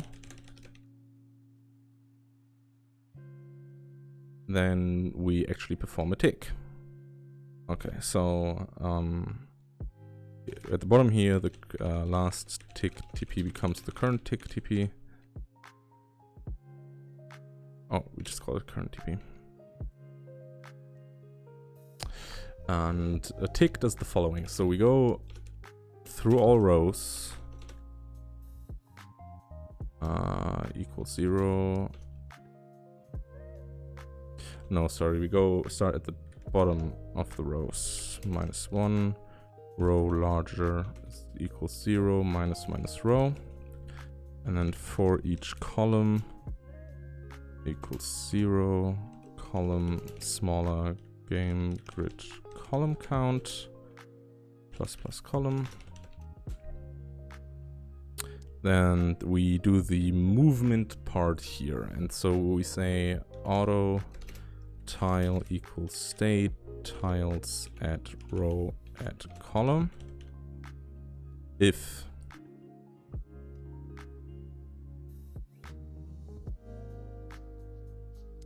now we start at -2. If row equals game. This is going to look very weird, but I think it's more readable when you think about it. Continue, and we're going to put a comment here. Don't take, can't move downwards from the last row. So what we're going to do here is, if the tile is filled, no member named tiles in game state. Really? Did I call it something else? God damn it. Second time now that this happens. I'm just going to call it tiles. If the tile is filled and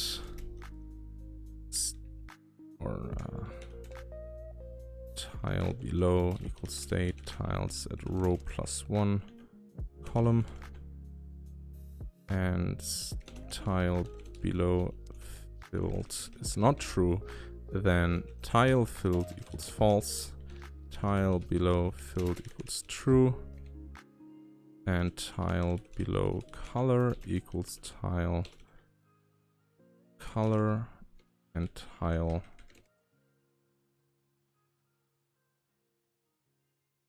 dot color equals nothing.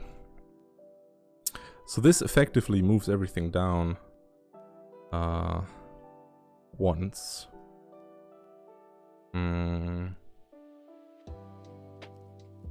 But another check needs to be done here, and that is if not tile moving continue. Otherwise,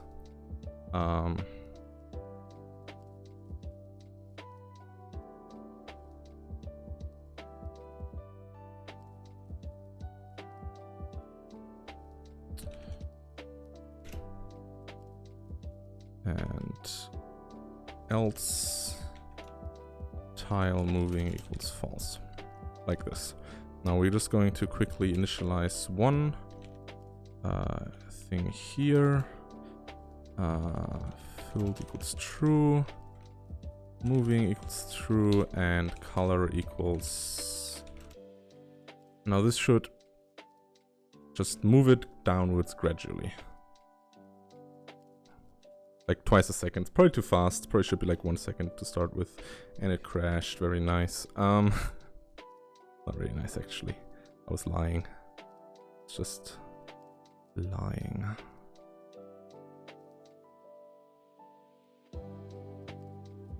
So where did it crash? I presume somewhere here. Still the best debugging method today. Just delete code until it works. Okay, you work. I presume that this crashes.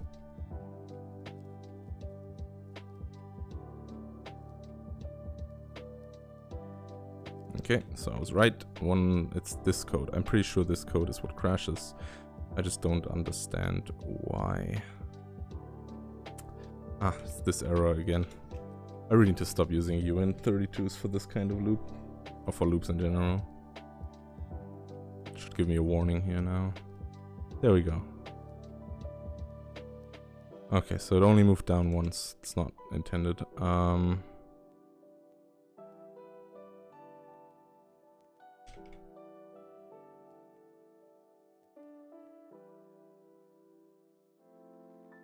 Yeah, sure, let's cast this. I'll say it again. Life moves pretty fast. You don't stop and look around once in a while, you could miss it.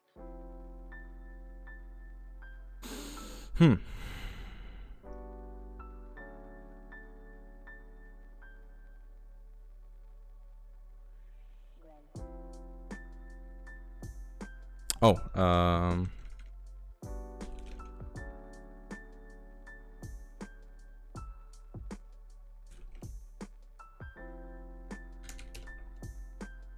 there we go.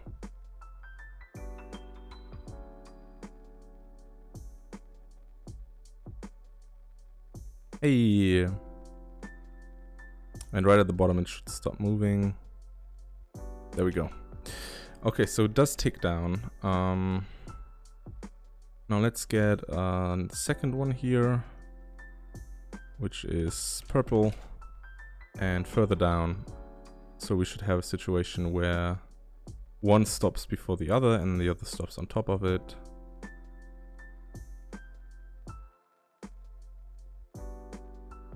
Okay, very cool.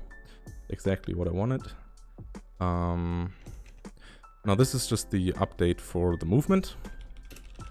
Now the next thing we're going to do is line solving, which un32 I equals 0.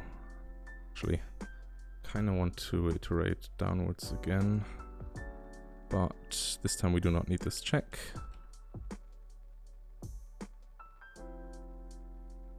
Okay, so now what we're going to do is if a line ends up being full, it is cleared and a line is awarded. So bool full. If not state, oh, actually auto tile equals state tiles at row at column. If not tile filled, false break. If not full, continue. And if full, then we clear them all, adjust the score, increase our line limit, and set all the things above us as moving so that they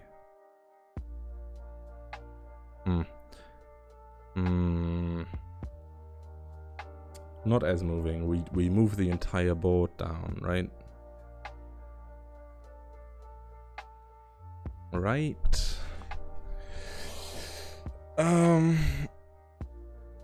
Yeah, we probably do that immediately, actually. So that's just filled.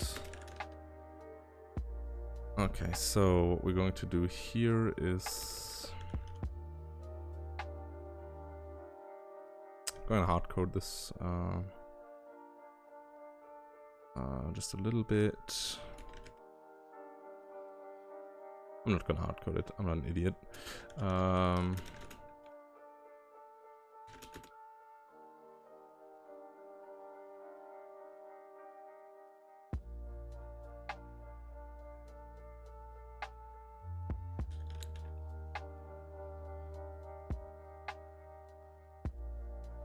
filled equals true.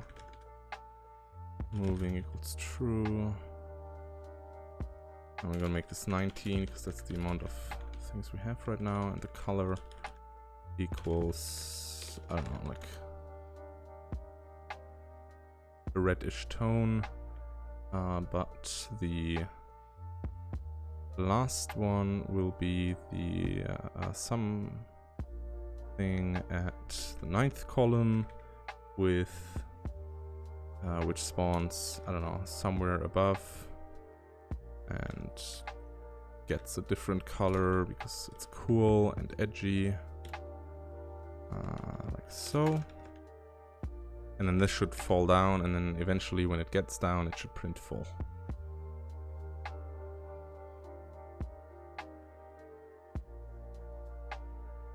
Yep, works perfectly. Okay, cool.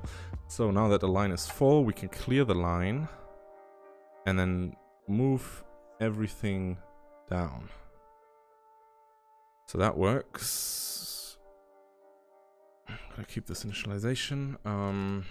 So what we do is we clear the line, which means going here, tile.filled. Let's get a clear function.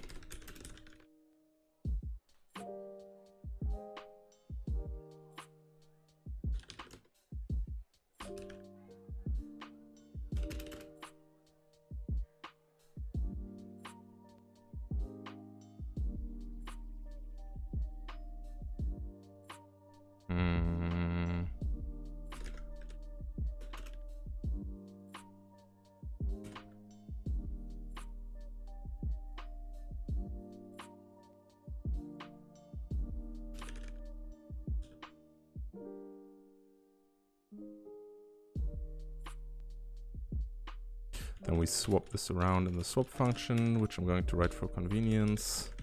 And I think GLM has a swap function. Okay.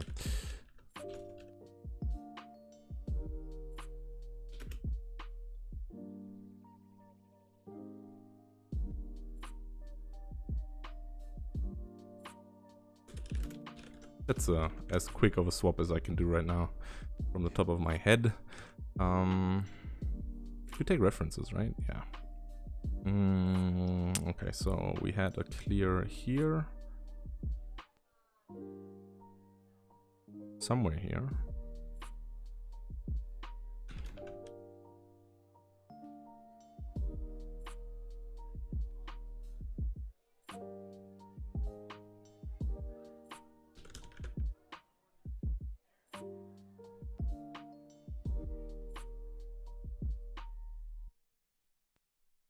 Okay, and now what we go do here is we clear this tile, and this should, as soon as it falls down, like it trickles in, the entire row should immediately be cleared. There we go, perfect. And I think the clearing should happen before the moving, so that we have one tick where it's still visible. Clearing happens before movement, so that one tick still has the visible filled line. So now we should have one tick where the line is visible, and then the next tick it should be cleared.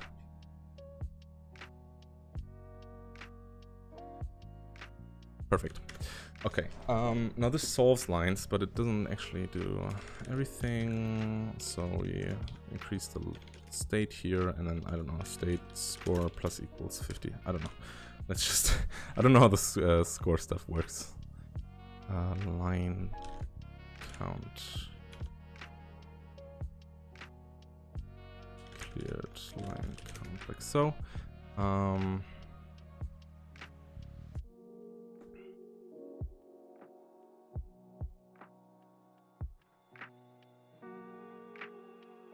And that increases the score and increases the lines, which is very good. That means the last thing we have to do is the spawning of the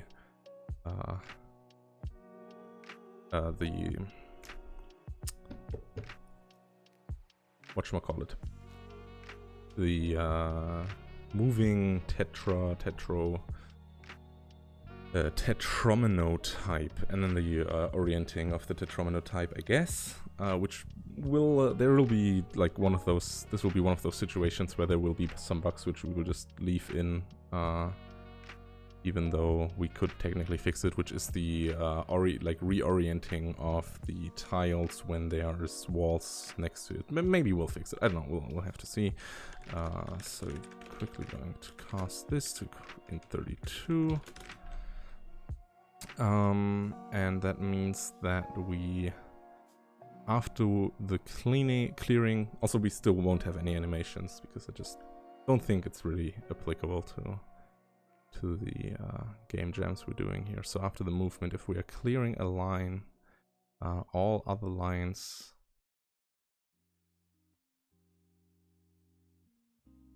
Now you know what we do? We mark all lines for clearing that should be cleared, and then we clear them in one push. So what we do is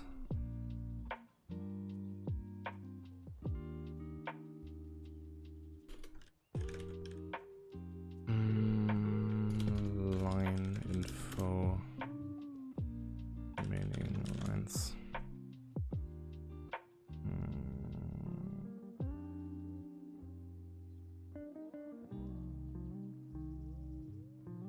Oh, I'm an idiot. That was the wrong thing to copy out. This was supposed to be copied out. There we go.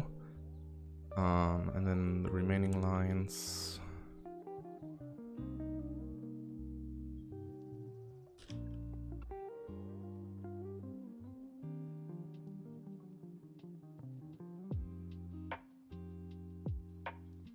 This should probably be in place back.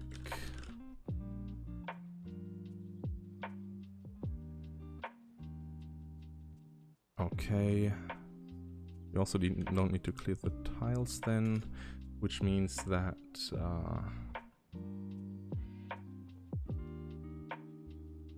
what we do instead is get a new array. We call that new tiles, and with this we are going to iterate through our remaining tiles. And we're going to iterate backwards, I think. No, we already iterated backwards, so that's fine. Which means that you're in 32, current index equals new tiles size -1. I guess this is just this, so we're going to say current index -, and before that we're going to say new tiles at current index equals line, and then we're going to say state tiles, new tiles. And to test that, I'm going to add another. Going to have a fill, like for color equals color. Oh, not true. Color moving equals true. Then we're going to make it fill. Or, sorry, 15 at 9, and we fill that with the what do we use? 0, 80, 120, 25, like so. And this needs to actually access the tiles. That should work. And now you were 19 and I. And you use this color. And then we're going to fill one more thing, which is going to be at 18 and I don't know, 5. And we're going to fill it with 0, 180, 60, and 255. Some random color. Now what this should do is, after it clears the bottommost line, it will move the... Okay, or it does nothing. That works too.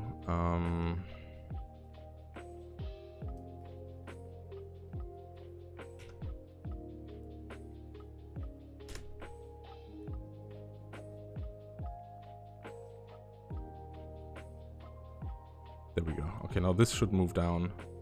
Perfect, exactly. That's what I wanted. So this works with the clearing now, so all we need to handle now is the spawning and the interaction of the user with the things that spawned. So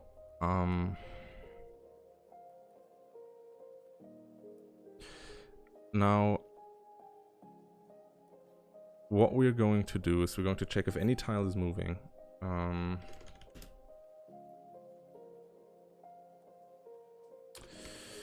Bool is moving equals standard any off, and then we start at, that doesn't work, C++ doesn't have a flatten, so we're gonna do that manually. Bool is moving equals, or any moving equals false.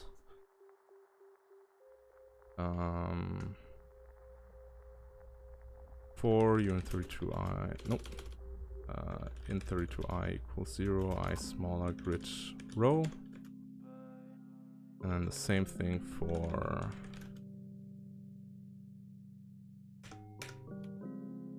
we wanted to call this rows. I think that's more, makes it more clear what actually happens.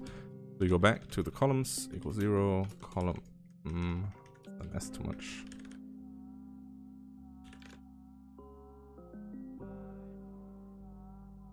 Column smaller game grid column count plus column if state tiles at row at column moving any moving equals true. If any moving consider moving.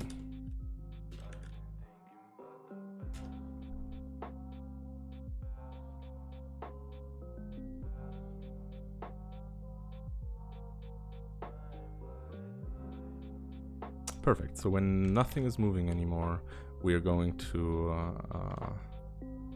spawn something new, which is going to happen the following way. We're going to choose a random, so like this, and then we're going to go right about here.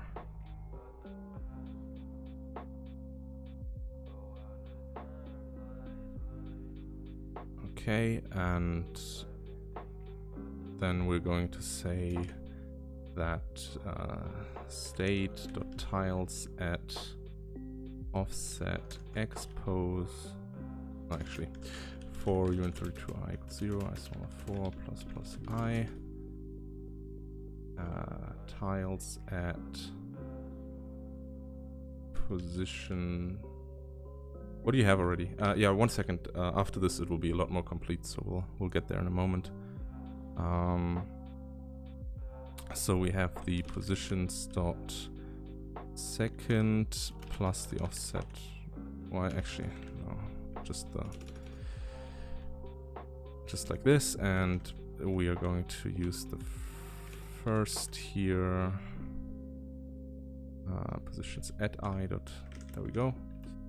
At I, and then plus the offset expose, which is the grid column count, game grid column count, and we're going to fill that with the color.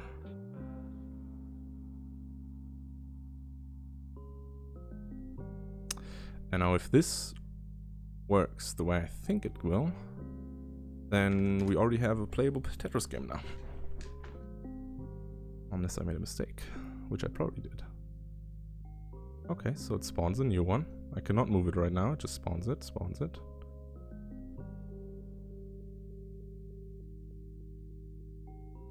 And now it doesn't actually make everything stop moving. That's not supposed to be the case.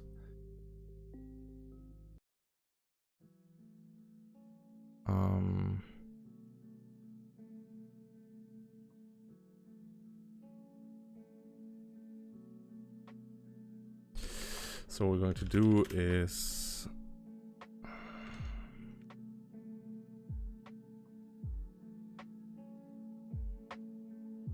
this, and then otherwise we're actually going to check the rest. There we go. So now it should work. Also, I'm going to quickly lower the milliseconds to like 100 so that it's 5 times as fast, because just for debugging purposes I think that's better.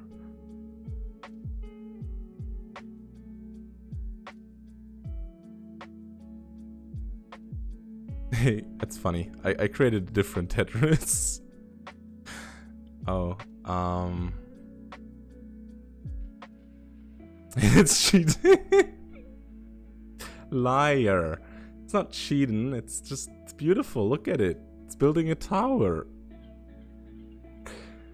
It's just kind of building it on top because I have the yeah, I don't know. It's a feature. Look, it's beautiful. I made something very nice. I mean, our random algorithm is fucking horrible right now, I guess. But okay, so I see the problem. The problem is that we cannot, like, we still need some kind of reference to the, thanks. We need some kind of reference to the, moving sort of tiles instead of storing that information in the, yeah, so, since this means we can get rid of this, and kind of this and this, and now what we do instead is we keep a reference in the game state of all the moving tiles. U32 vec 2 moving tiles like this, and okay, that didn't work well. I'm very sorry. So what we're doing instead is we're going to for autocons moving tile dot state moving tiles if so that's just gonna be moving tile.x moving tile.y like so, and then we're going to have the one below that, and if tile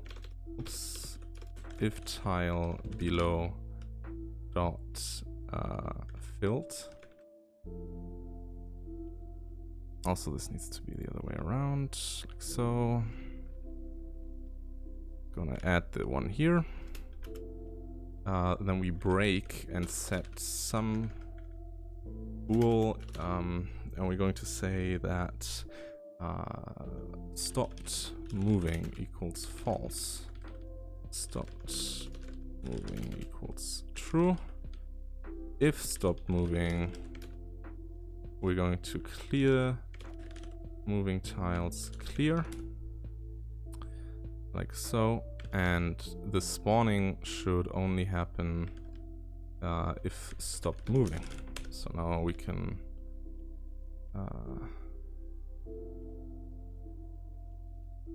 like so, right? It makes it a lot cleaner actually.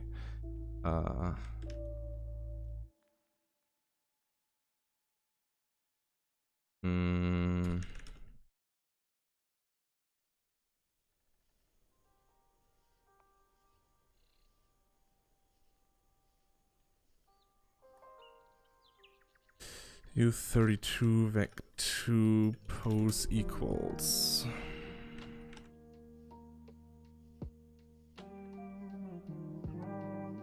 There we go.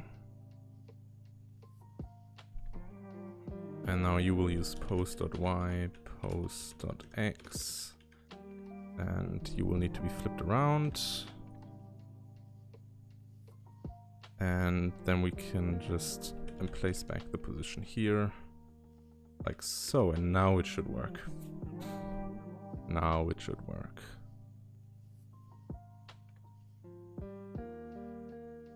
Or, how about this? It doesn't do anything.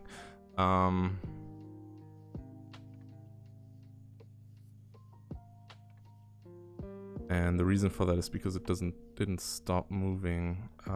So we're going to bool stopped moving that here.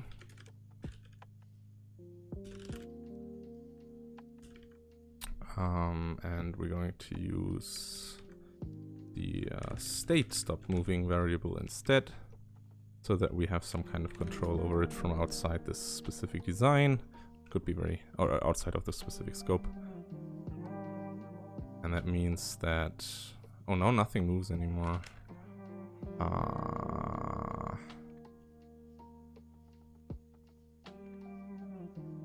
Of course.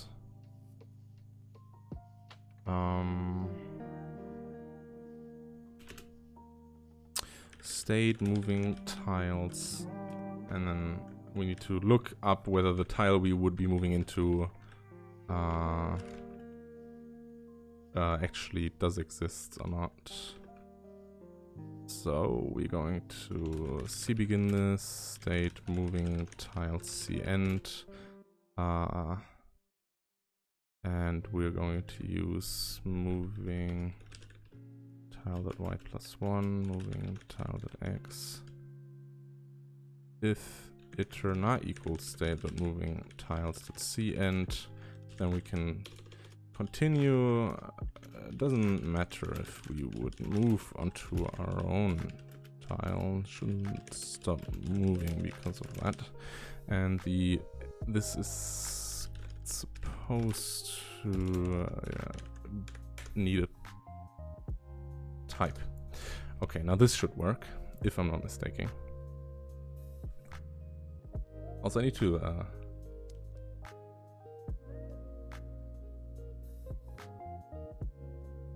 so it still doesn't work. I'm not quite sure why.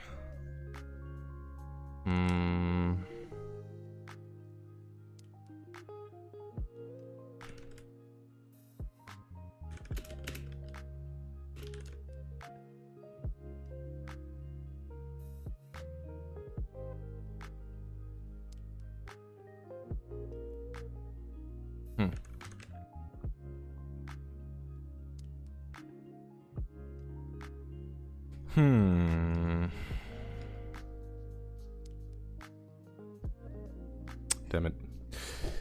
Damn it. So we have we do check that. I know why. I need to move this around like so, and now it should work.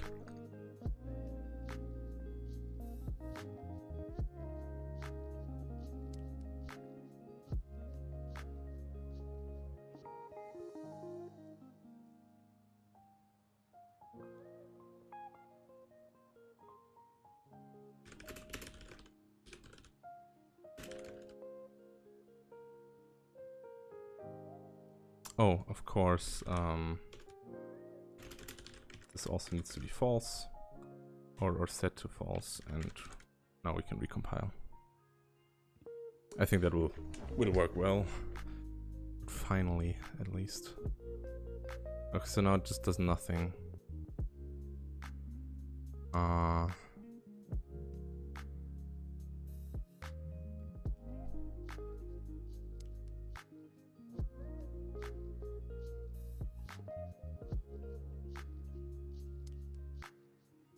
I know why. I forgot to actually add the movement. Otherwise, we have the tile below swap. Still need the tile. Tile below swap tile and tile clear.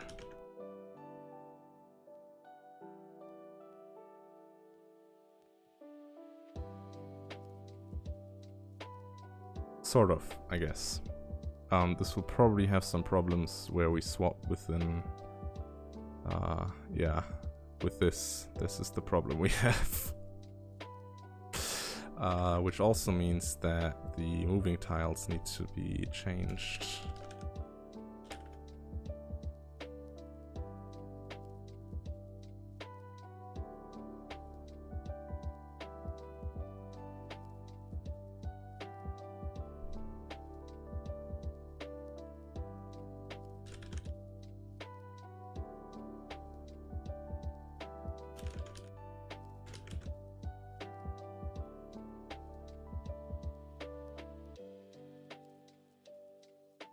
Okay. this should solve something, but not all of it. Yeah, because now you have this problem. Okay, this still fails though.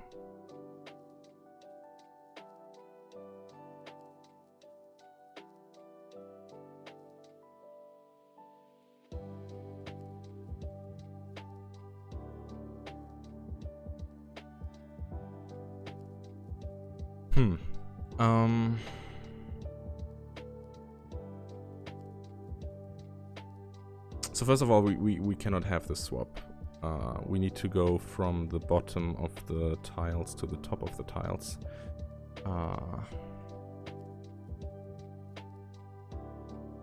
Then it would work, and then we could also have... I think that would already fix large parts of it. So we're going to specify these in reverse order. 3, 2, 1, 0.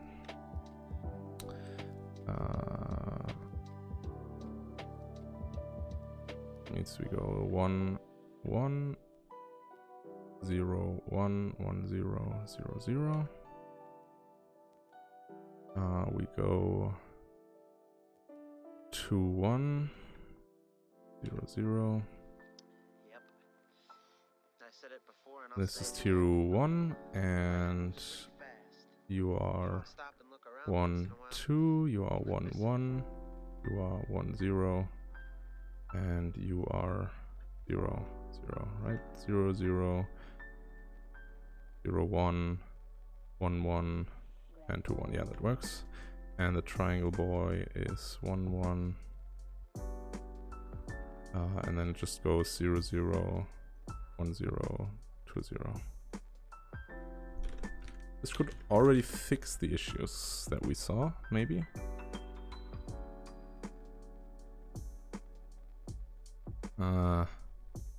It fixes something.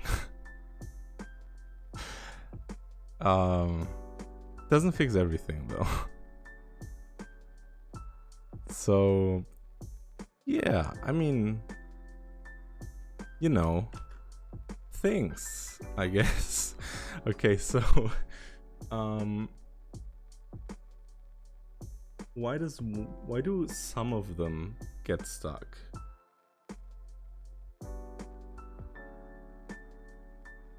But just like literally just some of them.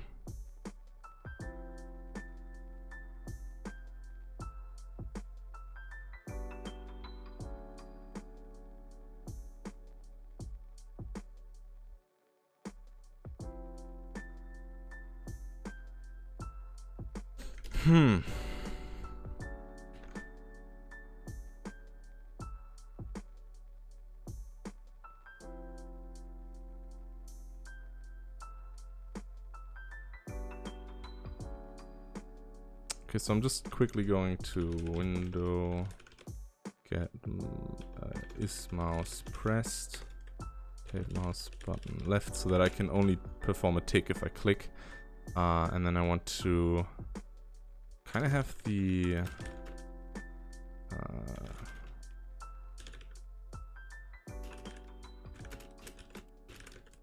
tile information. Did I include the print header? I think I did. Okay. So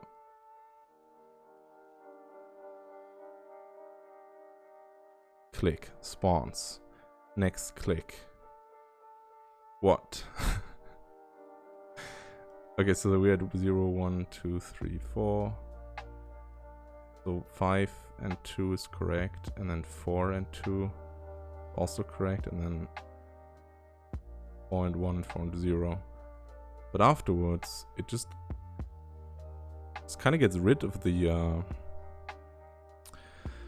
new moving tiles.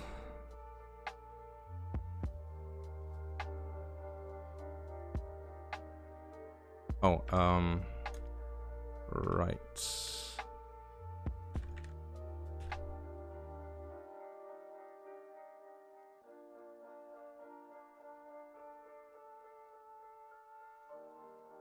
Okay. Okay, this is almost right.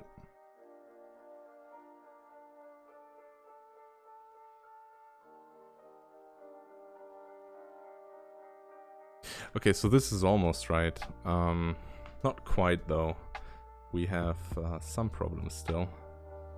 For some reason it went one further down than it should have. Now it doesn't do it anymore.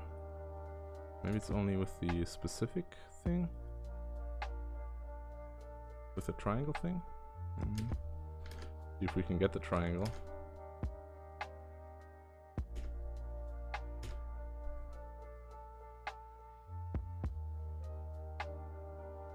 Huh. Okay, I don't know. Maybe I just overlooked something. Seems to function. So now that this works, we only stop moving if we hit a different dial. This shouldn't matter anymore. Because we're going from bottom to, no, it should matter. It doesn't matter. It does matter.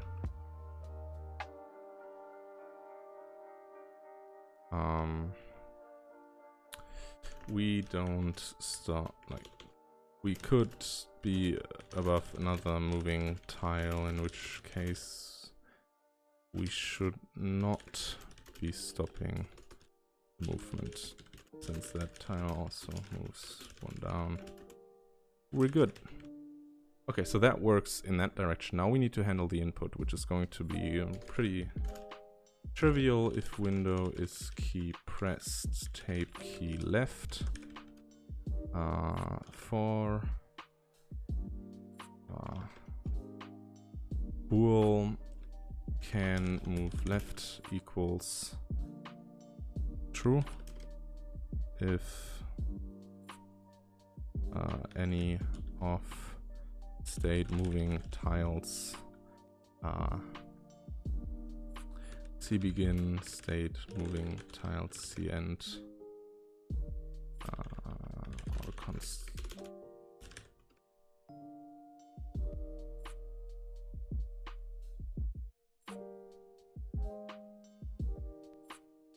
Right, if that's the case, we can just put that down here.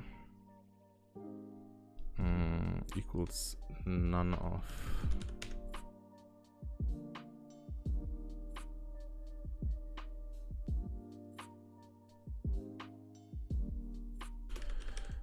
And this is game grid column count -1. If can move left and bool moved. We can only take one move, I guess. So if can move left, that's why else if is can move right. Correct here. Window is key pressed. Tape key right.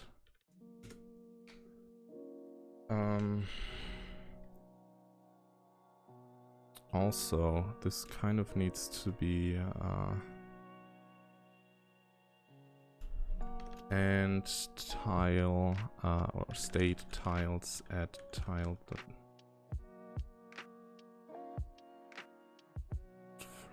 x, no, tile dot y, tile dot x -1 filled.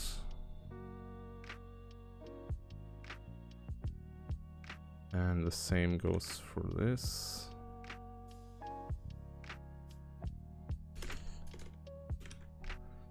+1. Like so. And if can move right, then so for auto moving tile dot moving state dot moving tiles, moving tile dot x is being decremented, and otherwise it's incremented. So now we should be able to move the things, but not rotate them.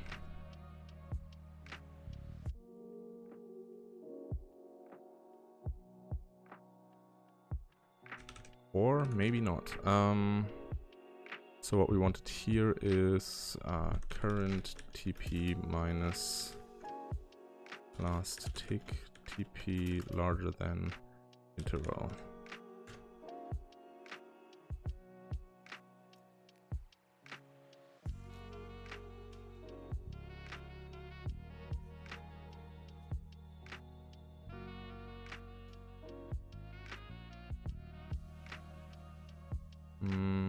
missing?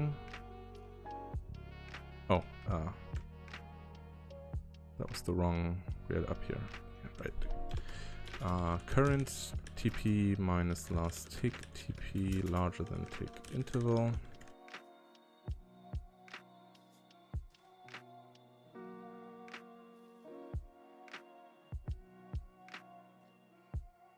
Okay, so something's failing, definitely.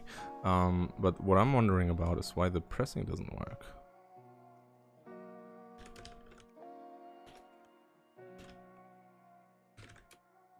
Can move left. Window is key pressed.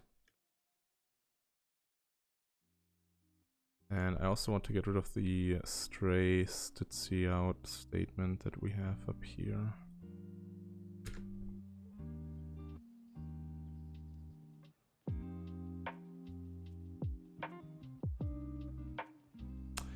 Oh, I know what the issue is. The new Tetris going to need to divide and conquer. Yeah, you should look at the speedrunning community. So what actually happens is, this is technically true, but what we also need to do is we need to say that state.tiles and moving tile.y, moving tile.x -1 swap with. So let's just make this a little more orderly. Tile to the left, like so, and we say tile to the left, swap tile and tile clear. That was the issue we had. And tile to the right.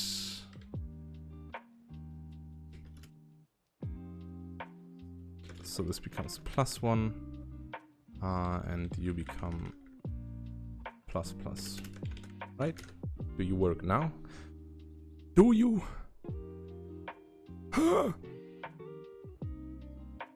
You don't. I hate my life. Okay, but why?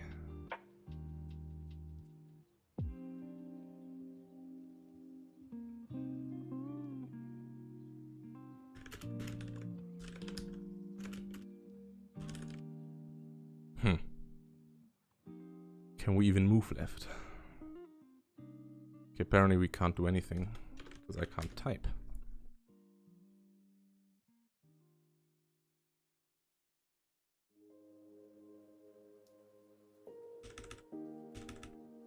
Okay, so I did something there. It's not supposed to be that way, I guess. I know what the issue is. Right. I know what the issue is. Fuck.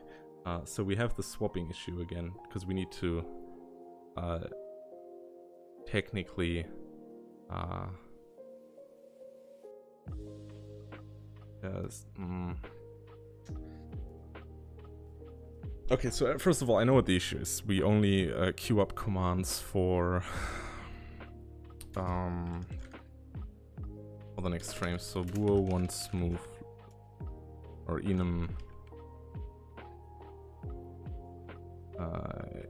desired move left, right, and then we have step optional desired move equals standard next desired move, like so, and this becomes standard null opt. And now what we do here is state next desired move equals desired move left.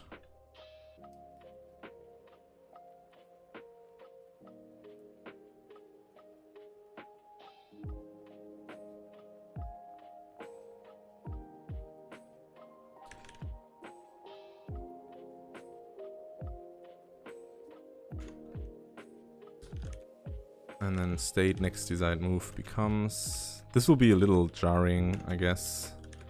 Also, this needs to be right.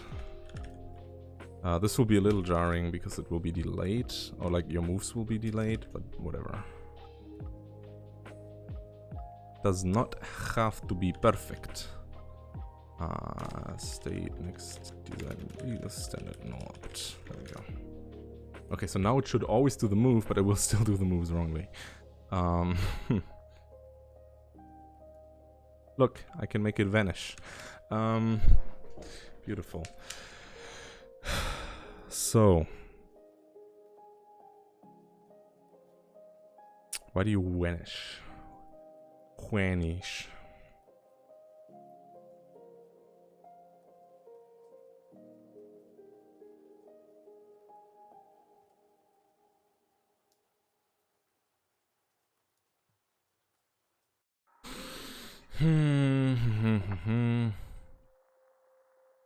How do you best do that? I mean, we can sort it and then do it. That's easy, I guess.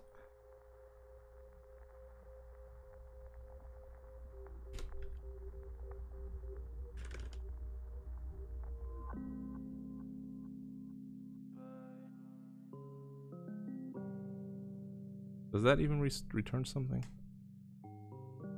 No, it doesn't.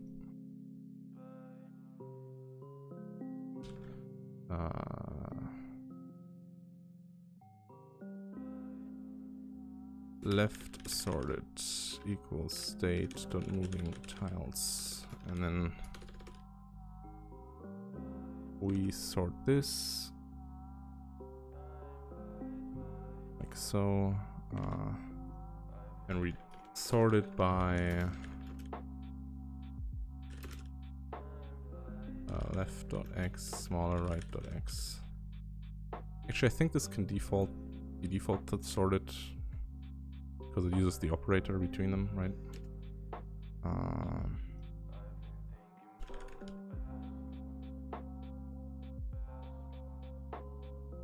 And then we can use the other one here. Bam, bam, bam.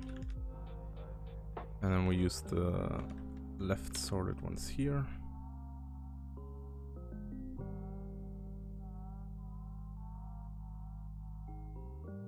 And the right sorted ones here. Does that work? Because now we're going left to right.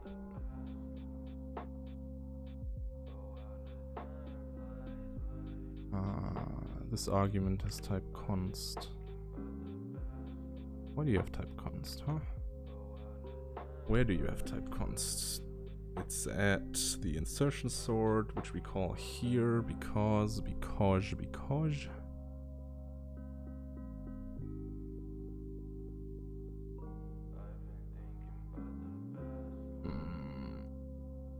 Probably because I need to u32vec2 pass this here. I thought it would automatically fill it in, but maybe it doesn't. Still an error. Where are you const?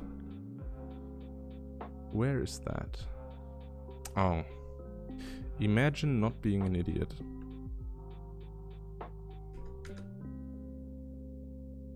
What a wonderful world that would be.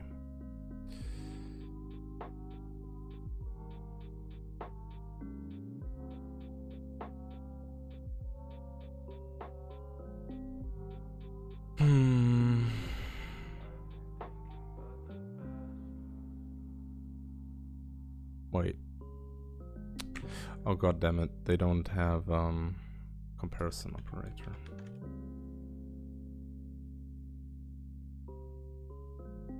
Return left x smaller right to x. I guess technically that's a good thing because it would have been a bug, like a logical one that would have just not worked properly, since they don't really have a means to compare a vector directly.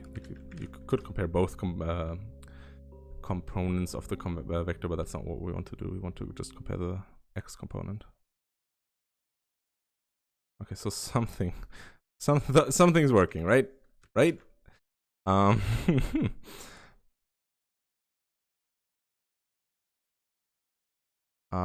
Right, and I guess the problem now is that we don't really increment that here. So what we do instead is moving tile dot state moving tiles moving tile dot x minus minus. We do that afterwards because we are not operating on the original vector anymore in this loop.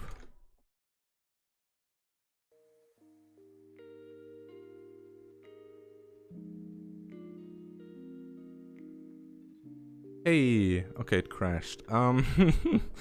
We were so close though. Did you see that? Look at this. You know, it doesn't crash. But it still fails a bit. It still fails quite a lot, I'm gonna be honest with you.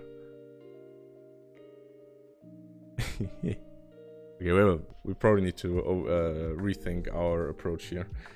The problem is that it can be quite troublesome to move certain components around. So what we might want to do is we might want to store the tiles separately, I guess, but no, that doesn't make sense either. I like treating everything as tile, just rolling with that. What I don't quite understand is this thing here. Is this thing here where the new moving tiles are problematic. It doesn't happen always. Sometimes it works, sometimes it doesn't. So now this crashed, for example. Okay, this crashed as well. I think we had a situation where it didn't crash. Yeah. So that crashes too.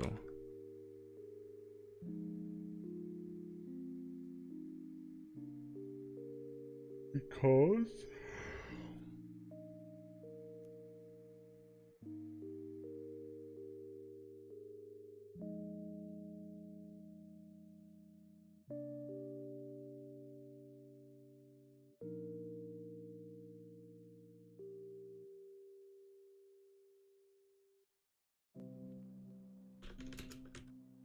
maybe because of that. I don't think because of that, but that was certainly an issue as well.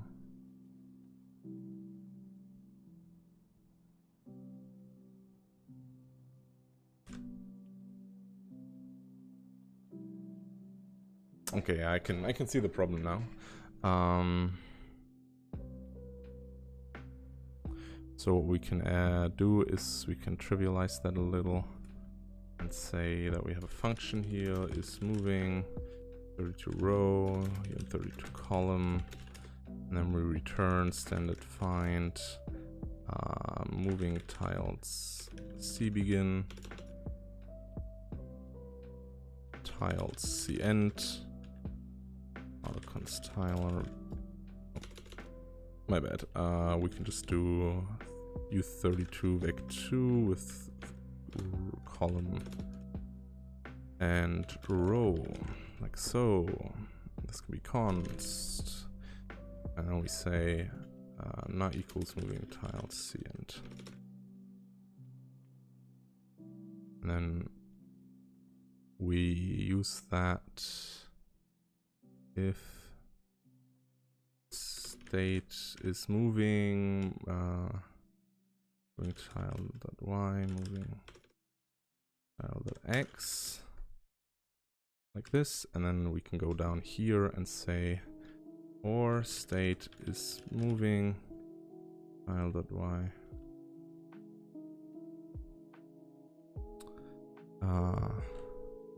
I'm gonna make this all off because I can. That makes it easier for me to think about it. So we can say tile.y, tile.x minus 1. So if all of them are either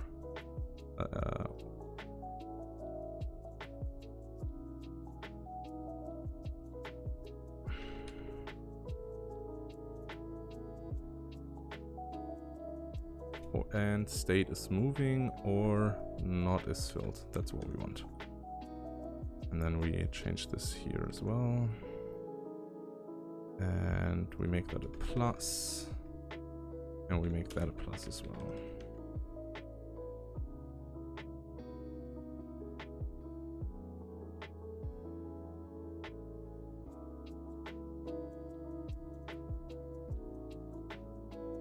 Okay, so it still crashes sometimes. Also, I cannot move to the left anymore. Because it's none off, it needs to be all off as well. Okay. It still crashes. It's probably because we are doing some like weird array access somewhere. Okay, so the movement works. And with that little bug, which I'm not quite sure where it's from. It's really weird. I think it's, the problem is with like ours. Yeah. Some things just really don't want to work.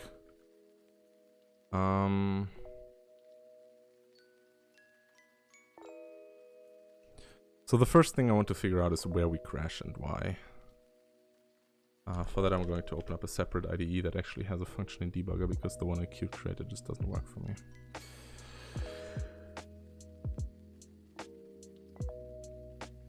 Okay, so we go into this, we tell it that the executable that I want to run is...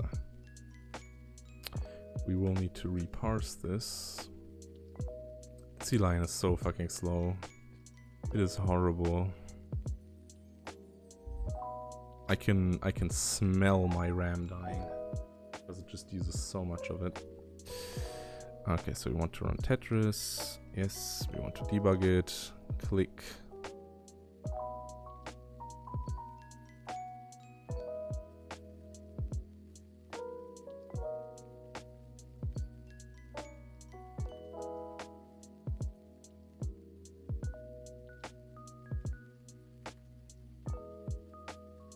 Hmm. 10 years later.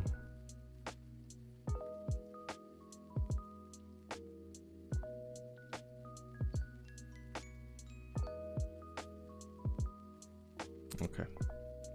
So, this is here.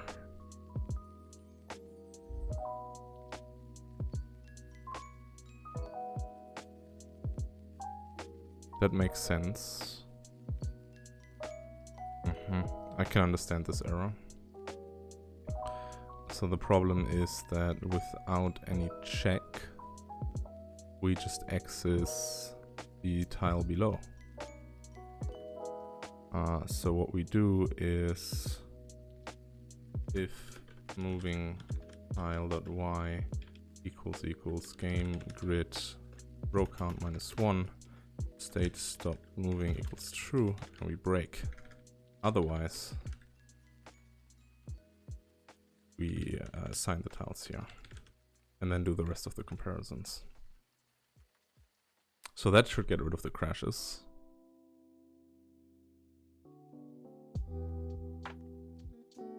Okay. Still doesn't get rid of this problem though. I don't know why, it only happens sometimes. Look at our great random distribution. Okay, so this fails. So the problem becomes that as soon as we stop moving,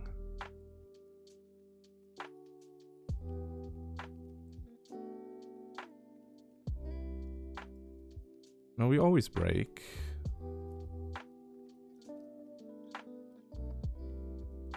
And then afterwards we always clear.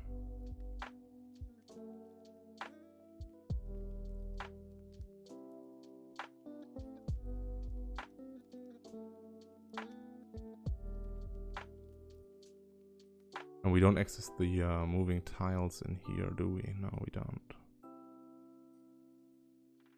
I mean, this shouldn't do anything because of the clear, but I guess we can do this. I'm a little confused where this happens.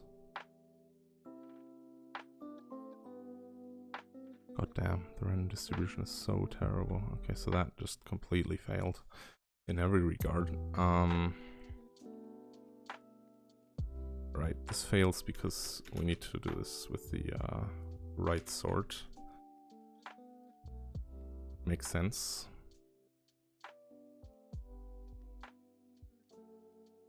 Still, what am I looking at?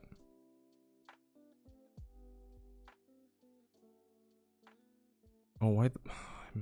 I use the fucking Y here. Sometimes, man. Sometimes I'm just questioning my sanity. Okay. Still, we do have this issue. But at least we can now freely move everything else around. And our random distribution is just horrible. I don't know. Really, really bad. We're gonna use a proper random distribution afterwards. I wanna just have a triangle, please. Just give me a triangle, please. My kingdom for a triangle.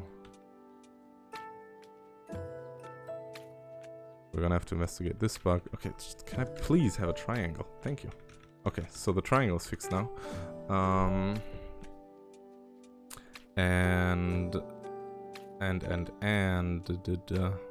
We are going to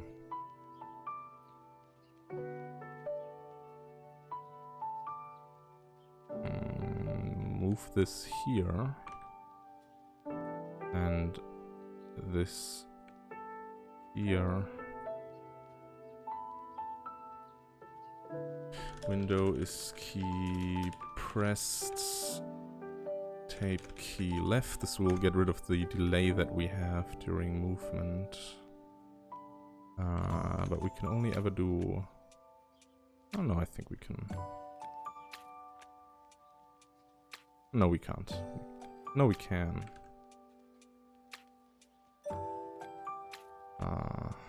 Like this. And this will be else. And we'll check that the right key was pressed. We're gonna get rid of the next desired move thingy. That was just very silly.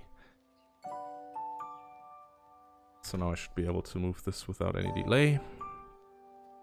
We still have that one issue to fix, and of course in the default initialization we need to get rid of the now no longer existing desired next move.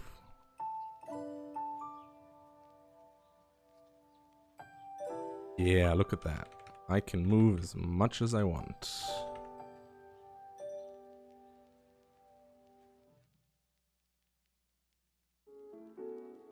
Okay, but we still have this problem.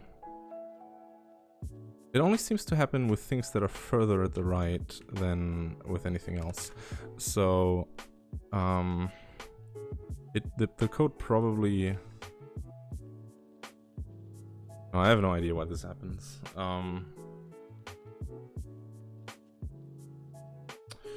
Window is key pressed. Tape key left. Nice. Mouse pressed. Tape mouse button left. And we're going to comment this out.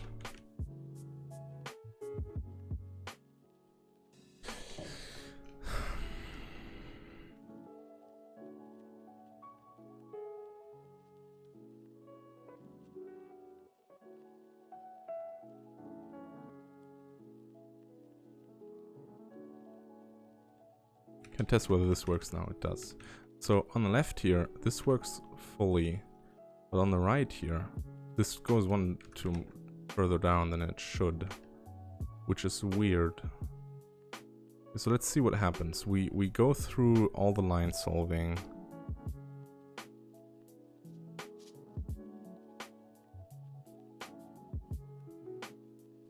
What if we don't do this? What if this is the issue? It shouldn't be, but what if it is?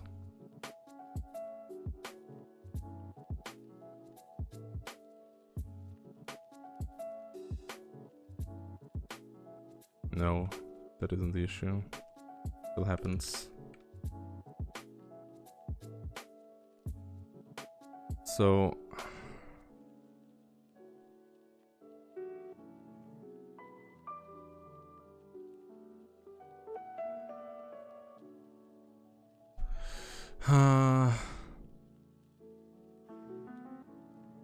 So we break out of the loop and go straight here, but that only happens if we set the stop moving thing to true.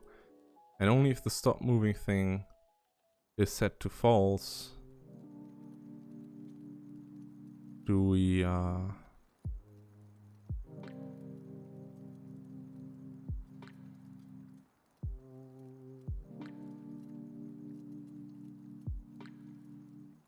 it's only this that really does it, right?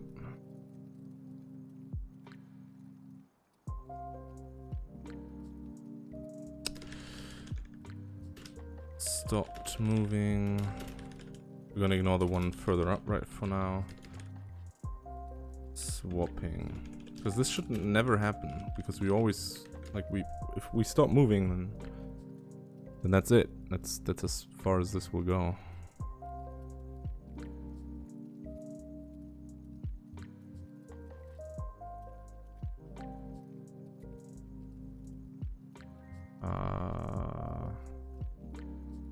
I wish I could clear this. Is there a shortcut for clearing? Probably. Just don't know it.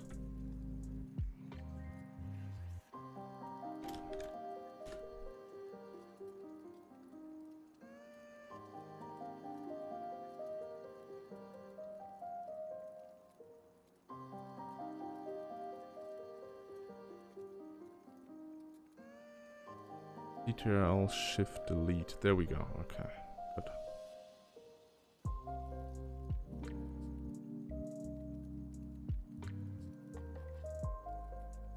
Okay, I see the problem. I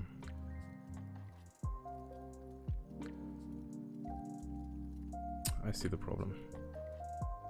We perform swaps before we actually check whether we should be.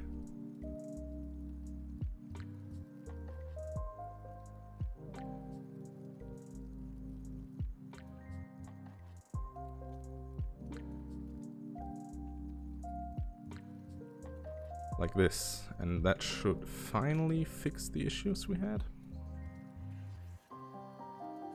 I think. Which means afterwards we only have to deal with rotation, and now nothing happens.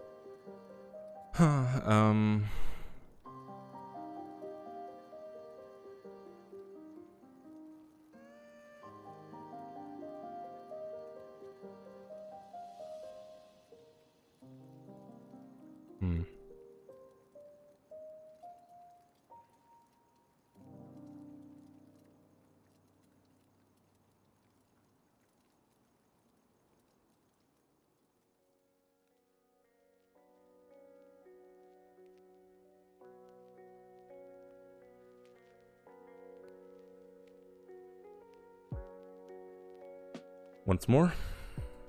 Seems I'm missing something.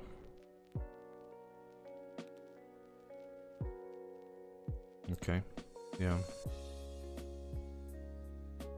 The issue is that we probably never get here, right?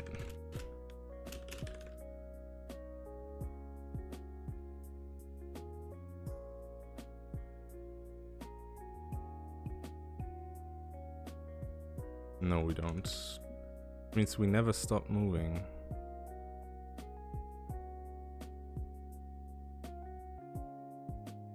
Or never not stop moving, rather.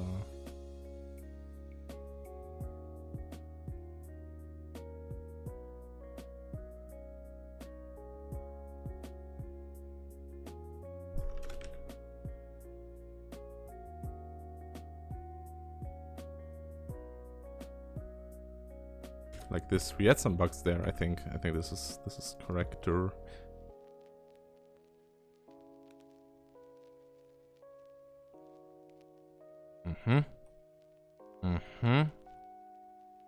Hey, it works.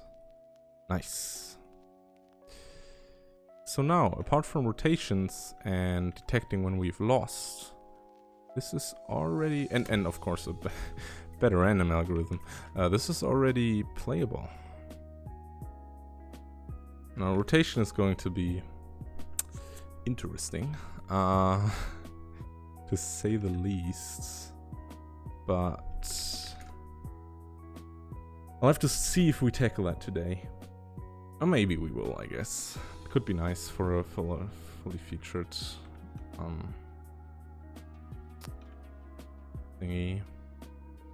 I want to get one row full, so now this should make the second. Yep. And now we can get there. There's also no speed up yet, which would need to be a thing in a proper Tetris game. Oh, even that works already. Like the shipping in, I'm gonna call it that for now. Ah, and it gets faster, like seemingly, at least. No. Okay, so that leaves rotation and detecting game over. And a better random distribution, I guess. So the question is, what do we do with a random distribution? We could do a proper one, I guess. But yeah, I'm going to do that. So I'm going to include the random header. And I need a standard random device and like a Marion twister engine, whatever. So static standard random device, static standard M164 generator, and then it's generator at random device, right?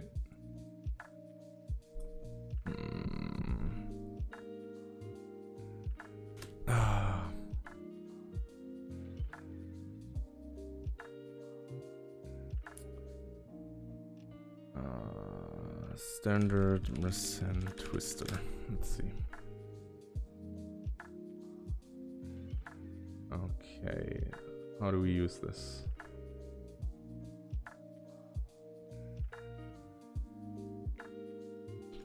M1T19937 tutorial. It's been so long. I just rarely do use random. Okay, so we need to seed it. Time, null pointer. Not a great seed. Wait, what? Oh, need to cast it to 64 bits for seed? Yeah. Okay, and then just like that. Oh right, you used the random device to seed the Mersenne twister engine. That's how you used it, I remember now. Okay, so the get random stuff. But there is an upper and like C++ bound random. There's like a difference, because with this, if we just use a modulus, then we have a modulus bias, which is not good.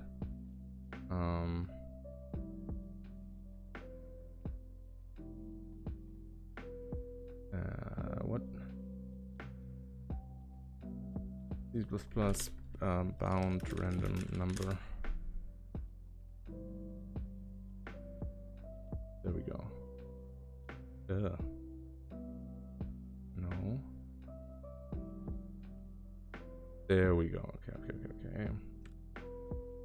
That's what I was looking for. Standard uint64, and we define that to be in the range of 0 and tetr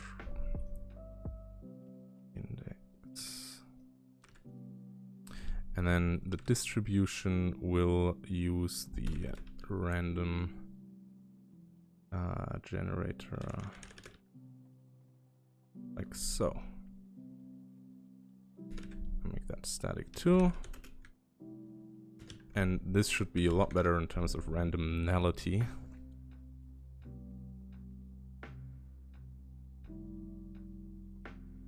Okay, immediately two of the same kind in a row.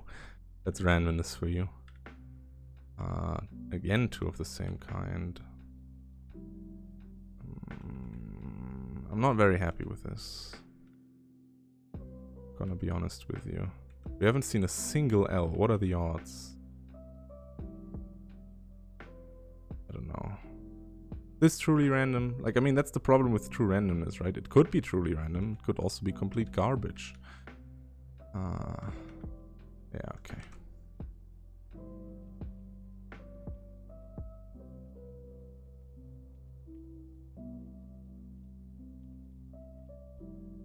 I'm gonna keep this as the like random thing. If anyone in chat knows more about C++ randomness than I do, then do tell, please.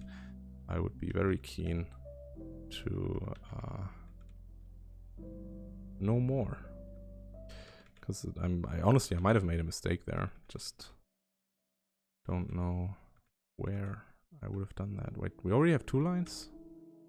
I only saw 1. Okay, so this is still very fast because we're still at 100 milliseconds per tick. So 500 is more normal. So the one thing that is missing now from the completed Tetris version is, or the 2 things is, first of all, detecting the game state. So we're going to quickly say bool lost. And then we are going to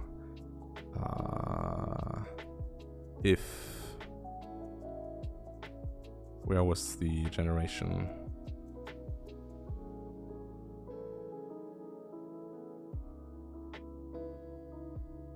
Here.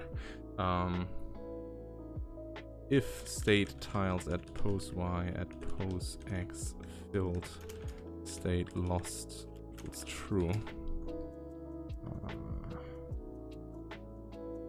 We're gonna, where was our initialization there? Red lost equals false. And if not lost, we don't do any ticks if we already lost the game. And then if we did lose, we are going to put an overlay over the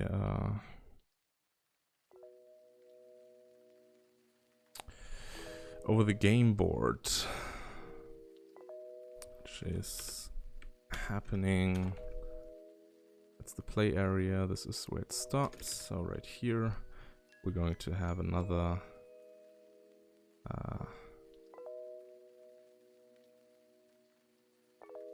wait, is that correct? No, it's not. One further down, like this, and we're going to set the index to be identical. DOM item graph box ID lost screen.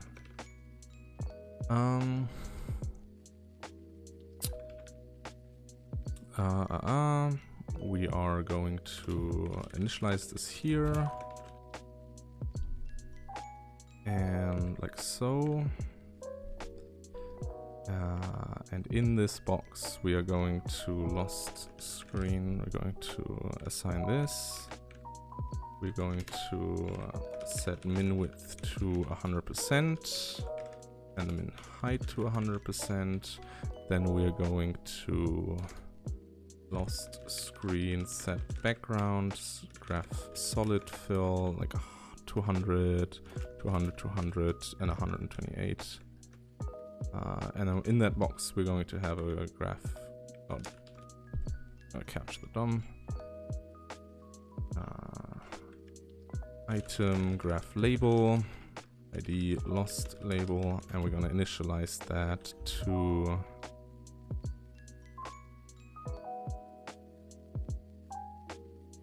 set text u lows. That should work.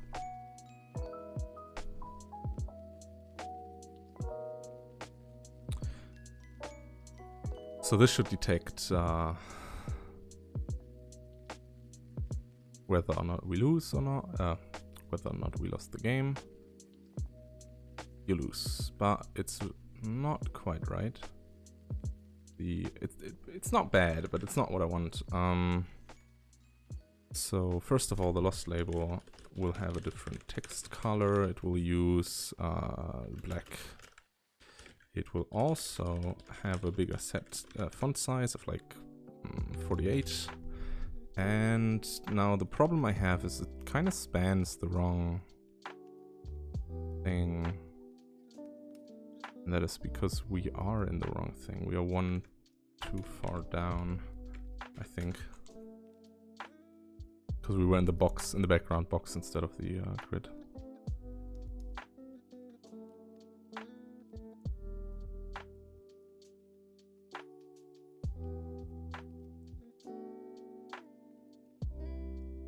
Yep, that's better. You lose, and it says it right there. I'm kind of thinking about adding maybe like a button that allows you to replay the game.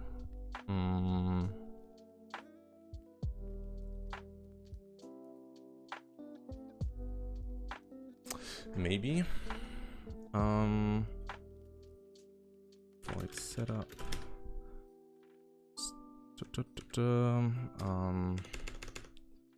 And we're going to say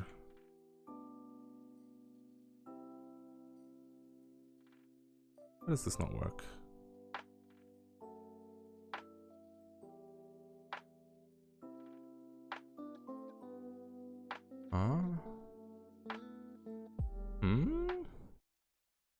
Reference to local variable declared in a closing lambda expression. What do you mean closing lambda expression?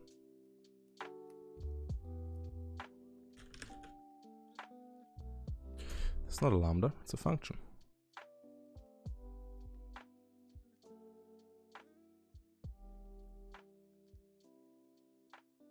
Oh.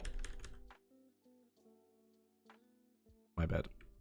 Because we are in a lambda up here, which is this one. That's the problem. Or that was the problem. It's not anymore. And in the setup, we're also going to clear the entire board, which means we are going to say tiles. They're clear. Shouldn't be a clear. Line info game.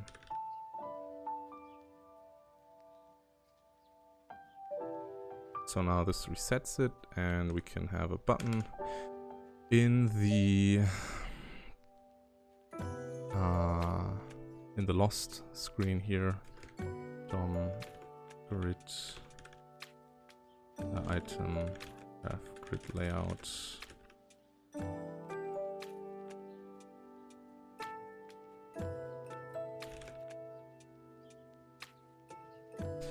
And what we're going to do now is we're going to say that the lost grid has 4 columns, 4 rows.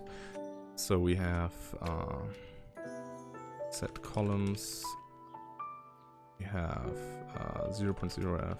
This fills. This is one that fills. This is one that auto sizes, and this is one that fills again. And then the rows are going to be a little different, not much. In that we have one that fills, then 2 that auto size, and then another one that fills.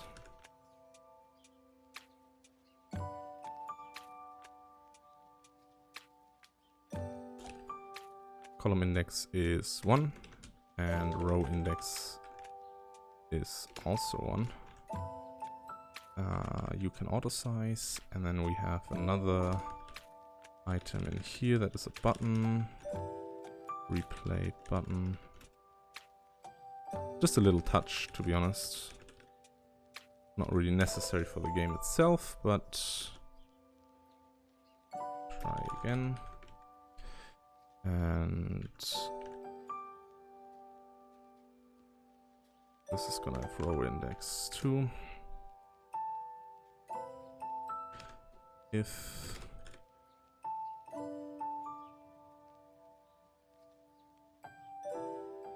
then we say state setup, and that should continue the cycle.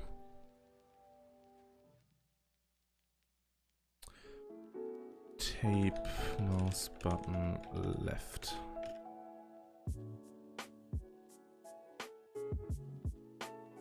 It doesn't have any highlighting right now, so it just will be a button that just looks that way.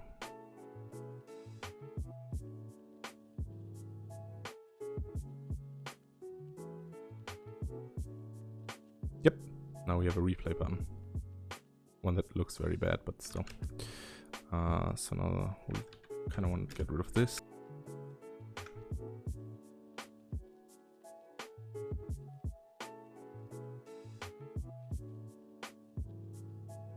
One last check.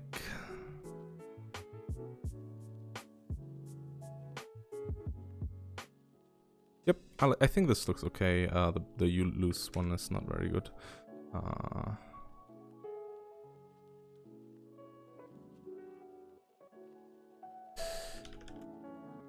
Like so, maybe. And then the lost label, set min width 1.0f, and the replay button as well.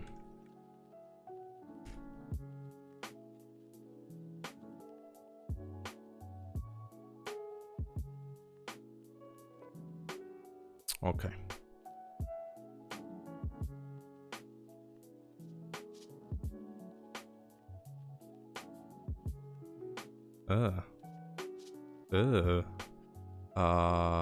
Sure.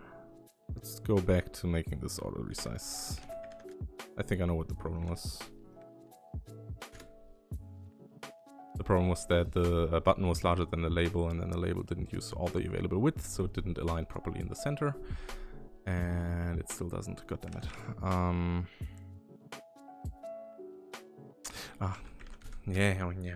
I am idiot. I'm sorry. I forgot. I removed the minimum width from both the label and the button. So, yeah. This also needs to be implemented. There we go. And I can click this. Okay. And now what we do here in the spawning of something is we say state.tetromino_count++. And we can also... Now that this is done, the only thing that is really left is rotating. It's not going to be easy. It's going to be a lot of hard coding, to be honest. I'm not looking forward to it. I don't really want to program it as well. So, also... Yeah, I think I'm gonna call it quits here. It's time for dinner for me, and it's been 3 hours and 15 minutes-ish. So we're gonna get a theme going here where we code the game, make it playable, but it won't be perfect.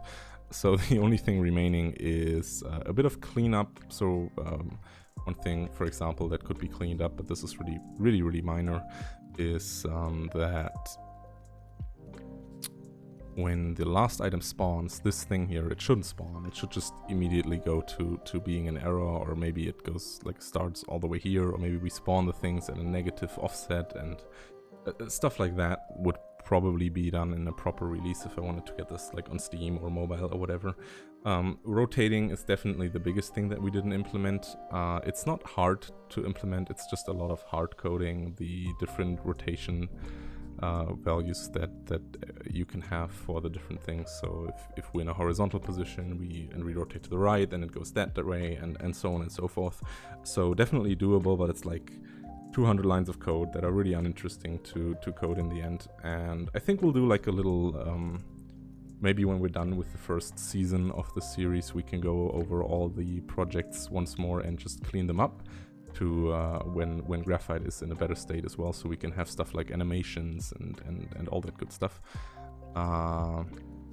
And the another thing that could be cleaned up here is, what was it?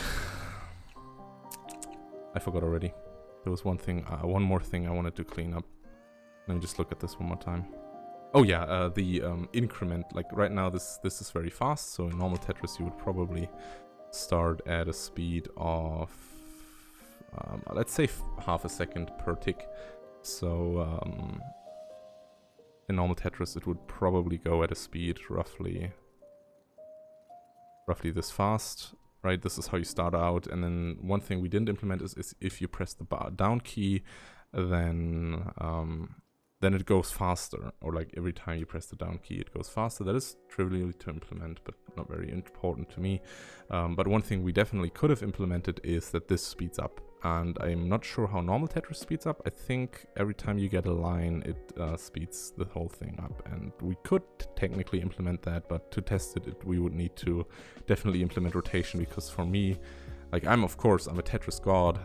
No, I'm not, but without rotating it's really hard to get a bunch of lines going. So if we just remove it by like 5 milliseconds, or make the tick faster by 5 milliseconds each time, without being able to rotate and without having the opposite L and the opposite Z, which again, everything is implementable. If we gave this like another 2 hours, I think we could end up with something that you could definitely release as a finished Tetris version, but it's just not worth the polish for me, especially because I'm hungry. And so I would just call it quits right here, and thank everybody who participated and watched this stream.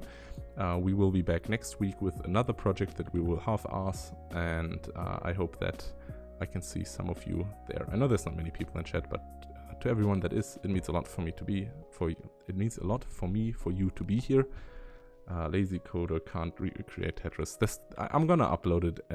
That's gonna be the title for the video when I upload it on YouTube.